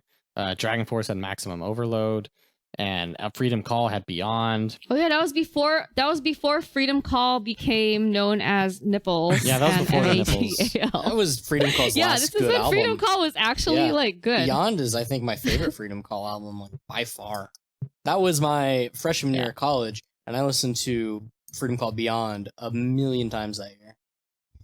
Like, way too many times. I thought Freedom Call was another one of those bands that I thought would be like, oh, this is the future of power metal. Like back in the late 80s and early 90s, we had Halloween, but now we have Freedom Call. I feel like you should just But I not make don't think- predictions. But I feel like I should just stop dooming bands to memory. Dooming bands to memory. Yeah. Speaking I of mean, they, speaking of memory, Elven King had a big comeback in 2014 with Pagan Manifesto. No, it's not. But I really like the Pagan Manifesto, and I was so happy that they released a good album again. It's Elven King's Elven King is dreadful. best Yeah. album. I don't think it's a good album. Elven King is disgusting. It might I feel like they should just stop. honestly be will- Elven King's only good album all the way through. I'm gonna go back to that time when I was listening to stuff on Spotify. Something came up, and I just thought, "Hey, this sounds like a very bad version of Elven King," and it was Elven King. And it was Elven King. Like, Weird is pretty good from That's 2004. so great. And Heathen Reel would be good if it didn't sound like ass. Winter Lake is good. But instead, we just have Real the... sounds disgusting. I've seen the I- live, and it sounds I agree, it sounds horrible. like ass. Like, it's so out of... If the album Yeah. had a remaster and a re-record, I think it would be good. I think Season Speech is like the best song Elven King's ever written. It just sounds like ass. It sounds horrible. I don't know if that if you can say that the best. I know a lot of our listeners and like commenters on social media are big Elven King fans, and I am so glad that you love a band. And please continue to like it, even if half of us do not, because half of us do like it. Anyway, the Pagan Manifesto, I think it's their best album by far. Yeah, they haven't really come close to hitting. No, adequate not really. quality since then. They've Every had time I hope. they've had 2 albums since then, and they're just like, I don't even remember the 2019 album. No, I've already forgotten it. Yeah, I don't remember anything about it. I remember briefly reviewing Secrets of the Magic Grimoire here. But beyond that, neither of them really stuck with me at all. So I think a very monumental album in 2014 was Sabaton's Heroes, because that's where they kind of shifted into the like really anthemic single type songs. Because like Carolus Rex was, I don't know, had effort behind it and like different types of songs, whereas Heroes is where they really made that shift into like, we are a big fucking deal now. And that was after their big lineup change. The band really shifted and they really exploded in popularity. and now we've come to Andrew Biscuit's first live show. What was your Ooh, first It live was show? the Heroes tour. Oh, no Yeah. way. Really? Yep. Unless you want to Question. count Trans-Siberian Orchestra, which doesn't really count. Oh, okay. I think that counts. No, that Okay. was like a That's family Christmas thing. It doesn't really count. Okay, never mind. It's That's Okay. not like your So- Were first you metal on the show. girl? Was this when Sabaton opening for Nightwish? Yes, it was the this tour where that tour? Sabaton was opening for Nightwish. Oh, I remember They were that. playing in our large 1,200 cap venue. It was maybe Cool. 800 people. And then probably 400 people left after Sabaton. Brutal. That's what I heard. Is like That's brutal. no one stuck around for Nightwish during Like that tour. I tried That's to so stick around for sad. Nightwish, and it was just so boring compared to Sabaton. Oh my god. Did they have Floor yet at that point? Yes, they did. Oh yeah, she joined They like had- 2013 or something. They had Floor. Okay, they had Floor when they were still supporting Imaginaerum in their tour, and Annette dropped out mid tour, because reasons. Not sure. There was some drama then because it's Nightwish. There was a bit of drama. Yeah. Who knows what happened? But there's like this little documentary on the YouTube, and it's called "Please Learn to Set List in 48 Hours." Oh yeah, it's great. And it's a little, it's interesting. It's like a little, it just follows the band as they like call Floor to be their, I guess, what do you call it? Like substitute vocalist. replacement backup. Yeah, replacement vocalist. Yeah. And actually, when I went to see that show, the Nightwish show, they still had Annette on all the posters because they were promoting Imaginaerum. And then I didn't know that Floor was there. So I was like, why is Floor Jansen there? I'm losing my mind. I saw there's a video too. It was amazing. That's for a couple Yeah. of shows. They had other vocalists for one show. They had other two Oh, girls. it's because it's because they were touring with Camelot. Yeah. Camelot was opening for them. Yeah, And then they had Elise was Elise yeah. there with them? And I think it was Elise and Alyssa yeah, White and White was- Girls. Yeah, Yeah. and they also had to So they would save the show. Oh, I remember that. Yeah, they were stand-in vocalists. They were holding up sheets of paper with the lyrics on it because lyrics are hard. But yeah, I think that's what they did when Annette dropped out before they had Floor like learn the set I list think and that join them. one, Annette wasn't like officially out, but couldn't sing because she was Yeah. sick. Yeah, she was sick. And that was like the transition period. Yeah. And then I don't remember the exact story of what happened, but I feel like the sickness was just one thing, and then Yeah. I feel like the band like screwed her over in some way. They just like kicked her out. Yeah, she talked about it a little bit before the last Dark Element Yeah. album. It sounds like a really shitty situation. Yeah. Yeah, like Sounds like a bad and she breakup. knew that if she didn't keep up, she would be replaced by Floor. She knew everyone would like Floor. Like she was like, if Floor sings one show, then that means that she's out of the band. Like she knew that. She was gonna naturally be out of the band anyway. Because the fans would love Yeah. a rock vocalist instead of a pop vocalist, and she Yeah. couldn't keep up with the touring needs. I think because and she was pregnant, she was sick, and it's a stupidly demanding tour, and It is. just holding your Their voice tours is are like so long, right? it's really difficult to keep healthy on those tours for a vocalist. It is. And you're like sleeping on a bus, and then if you get sick, your voice is your instrument, so you're fucked. Yeah. Yeah. But okay, yeah, we were talking about the Sabaton Nightwish show in 2015. No. And at the time they 2014, already had Floor. right? 2014, 2014. JK.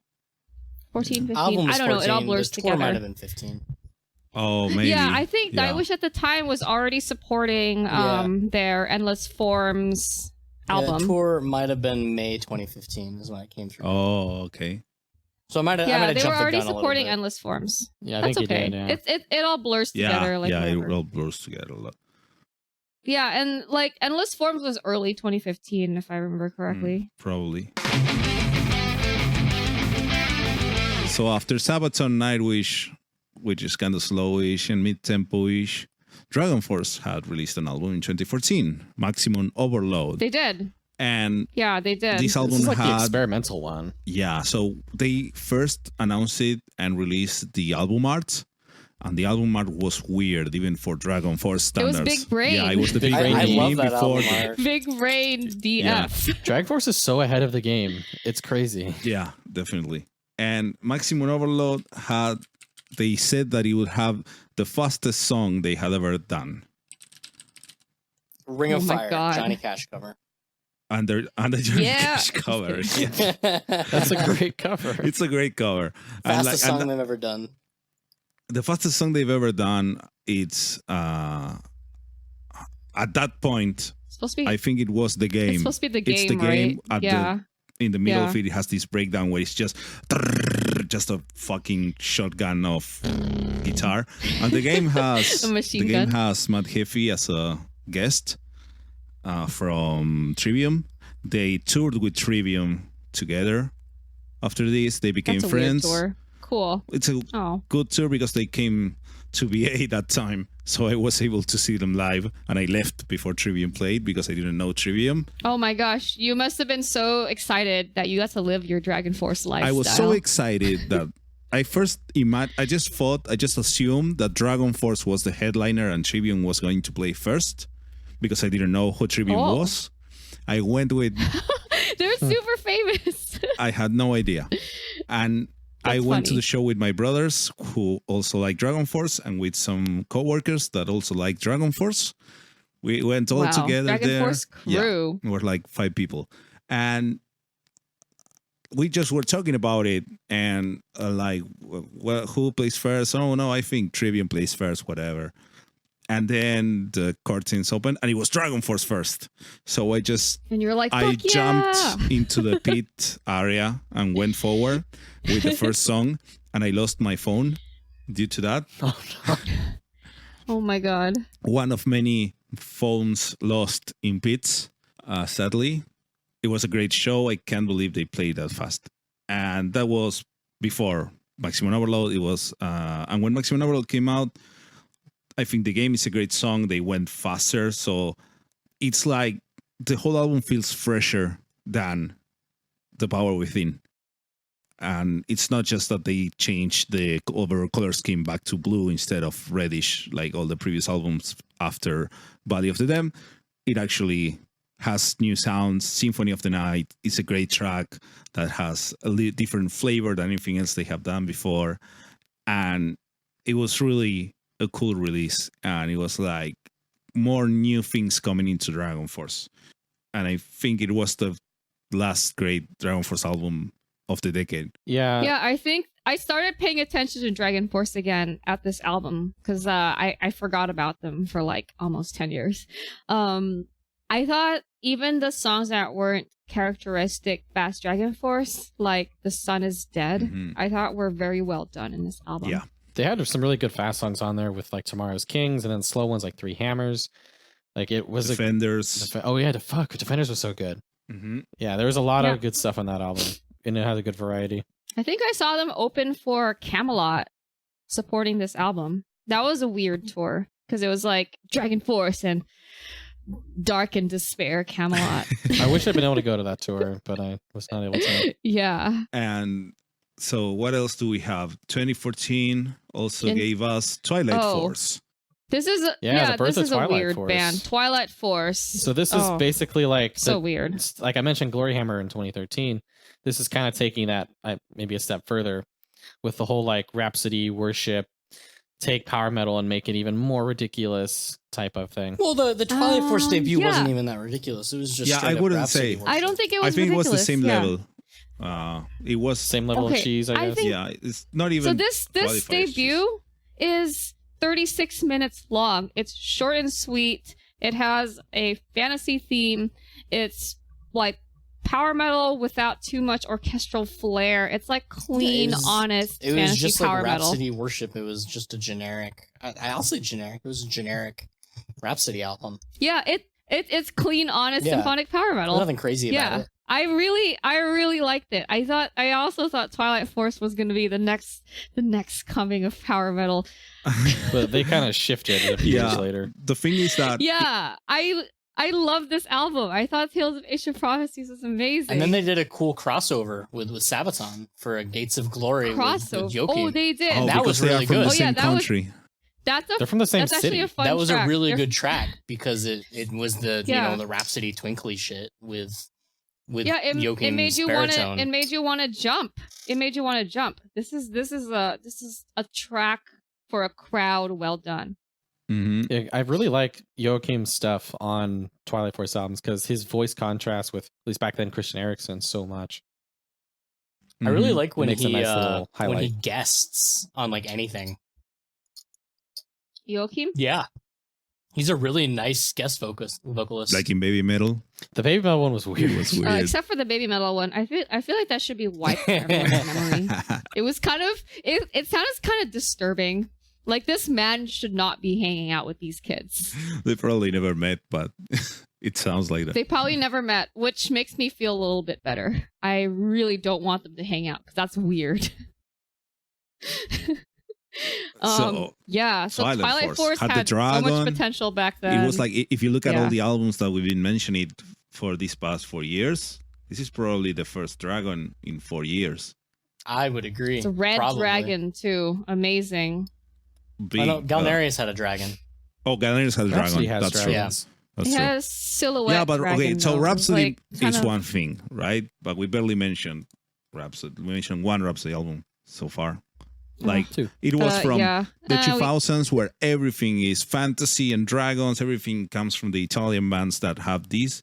And then the bands started changing, whatever. And then comes this band, Twilight Force, basically gets a rip-off of Symphony of Enchanted Lands with the same red dragon and tries to make it nicer. And brings you back to 5 years ago. It was really just weird. Tales of Ancient Prophecies had like interludes, like every other song. They did. Really they were trying to pull a Symphony of Enchanted Lands. Tales of Symphonies of Ancient Enchanted Lands. Prophecies. And glory. Words. Words and numbers. Holy shit, I'm dying. Okay. Yeah. Okay. I think 2014 has been a relatively strong year, and I think it's always nice seeing new artists. And one of the new artists that didn't have like a legacy that we found on the subreddit was Noble Beast. Yeah, Noble Beast was like a straight up like power metal band from the US, like Minnesota or like random like bumfuck state. Like as American it was Wisconsin. as it gets. Somewhere in the Midwest, I think. One of those middle states that are all the same places. Yeah, the ones you fly over. Yeah, so when one of the strongest power metal acts comes out of a random ass flyover state in the U.S., it was a really big deal, especially on the subreddit, which has a mostly American especially audience. in our corner of the internet. I wouldn't be surprised if nobody else has ever heard of it, though. No, like it's a big deal amongst like the American power metal community, I think. Yeah, I think so. Yeah. All the people that we've like had on the show and are like friends with on the internet know about them. Right, and it was such a strong album, like so crunchy, so fast, like really epic. With the vocals were like a good mixture of like lower, deeper stuff, and also like the big high notes. The singer was like a baritone guy, but he would still sing really high sometimes too. Yeah. And the choruses were so catchy. Like they had a track called The Noble Beast on their album called Noble Beast. Such a catchy song. The Noble Beast. Yeah, I love that song. It's so catchy. And the noble beast of man holds his future in his hands. I haven't heard the song for years. He fly amongst the angels, and I still remember it. To the dark, time and time alone. I'm done. Amazing. Yeah, no, it's crazy how you can still remember this song. I listened to even that though you song haven't heard it in years. I have not, but I still remember like all of it. Yeah. Which is a damn shame that Noble Beast then died. Horrible, tragic death. Yeah, Noble Beast is no longer. They're no longer on Spotify. They were never either. on Spotify. They were never there. They were never on I thought Spotify. they were. I don't think so. I bought the album on the Bandcamp. I think I bought it on Bandcamp too. I also bought it on Bandcamp. It's on the Bandcamp. It was never on Spotify. I made a sweet bootleg CD while I was waiting for it to come in the mail. Oh, I remember that. I feel like that was one of your very first posts on the Reddits. I burned it to a CD and then like drew in Sharpie the fucking dino. It was great. The little dino. Yeah, the cover art is so cute too. It's like this cartoon dinosaur that's like vomiting out lava. How long was that your artwork? My phone background? Yeah. Until like 3 months ago. You changed your phone background? Yeah, I don't know what it is now, but it's not Noble Beast. That's shocking. Oh, it's Polish surrealist horror art. Okay. Cool. It is a Zdzisław Beksinski print of a red moon rising over a tree. It's cool. Sounds pretty metal. Sounds like a atmospheric cool. black metal album cover. Yeah, I don't know what happened to Noble Beast, but they are no longer. R.I.P. Noble Beast. Yeah, R.I.P. Noble Beast. We appreciate your first album, and yeah, and that's it. So does that about wrap up 2014 there? I think that was a pretty strong year. Yeah. Yeah, that was a very strong year. I think like we were all starting to get more active on the internet's subreddits. Yeah, I paid attention to the sub a lot more and then. trying to discover more new music, starting to have an income and be able to go to more shows, which is wonderful. Yeah.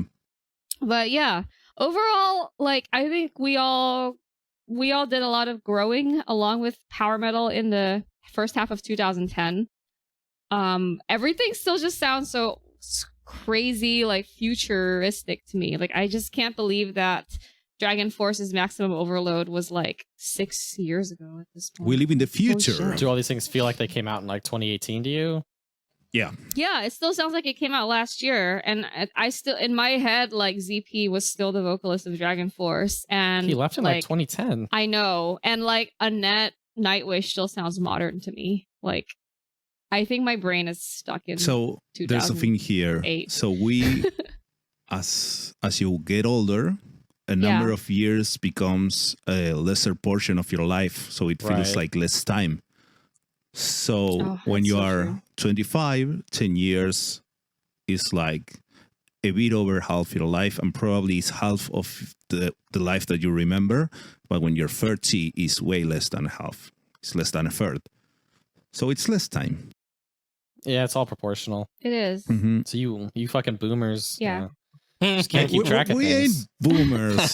God, We're not millennials. boomers. Okay, Hate so I think boomers. Darko and I are We're millennials. millennials, yeah. You guys and are true millennials. You guys, yeah, we're actual millennials. Yeah. Like we grew up without the internet, and now we are living in the internet. We're like, We're tail We're end new millennials. millennials. We're tail end millennials. Yeah, you guys are like the cusp of millennials, and I don't know what are those kids that come Zoomers? after Gen Z. millennials? Gen Z, the Zoomers. Yeah. The Zoomers. Yeah, we're Yeah, NU you're- millennials, and you guys are TRVE New- millennials.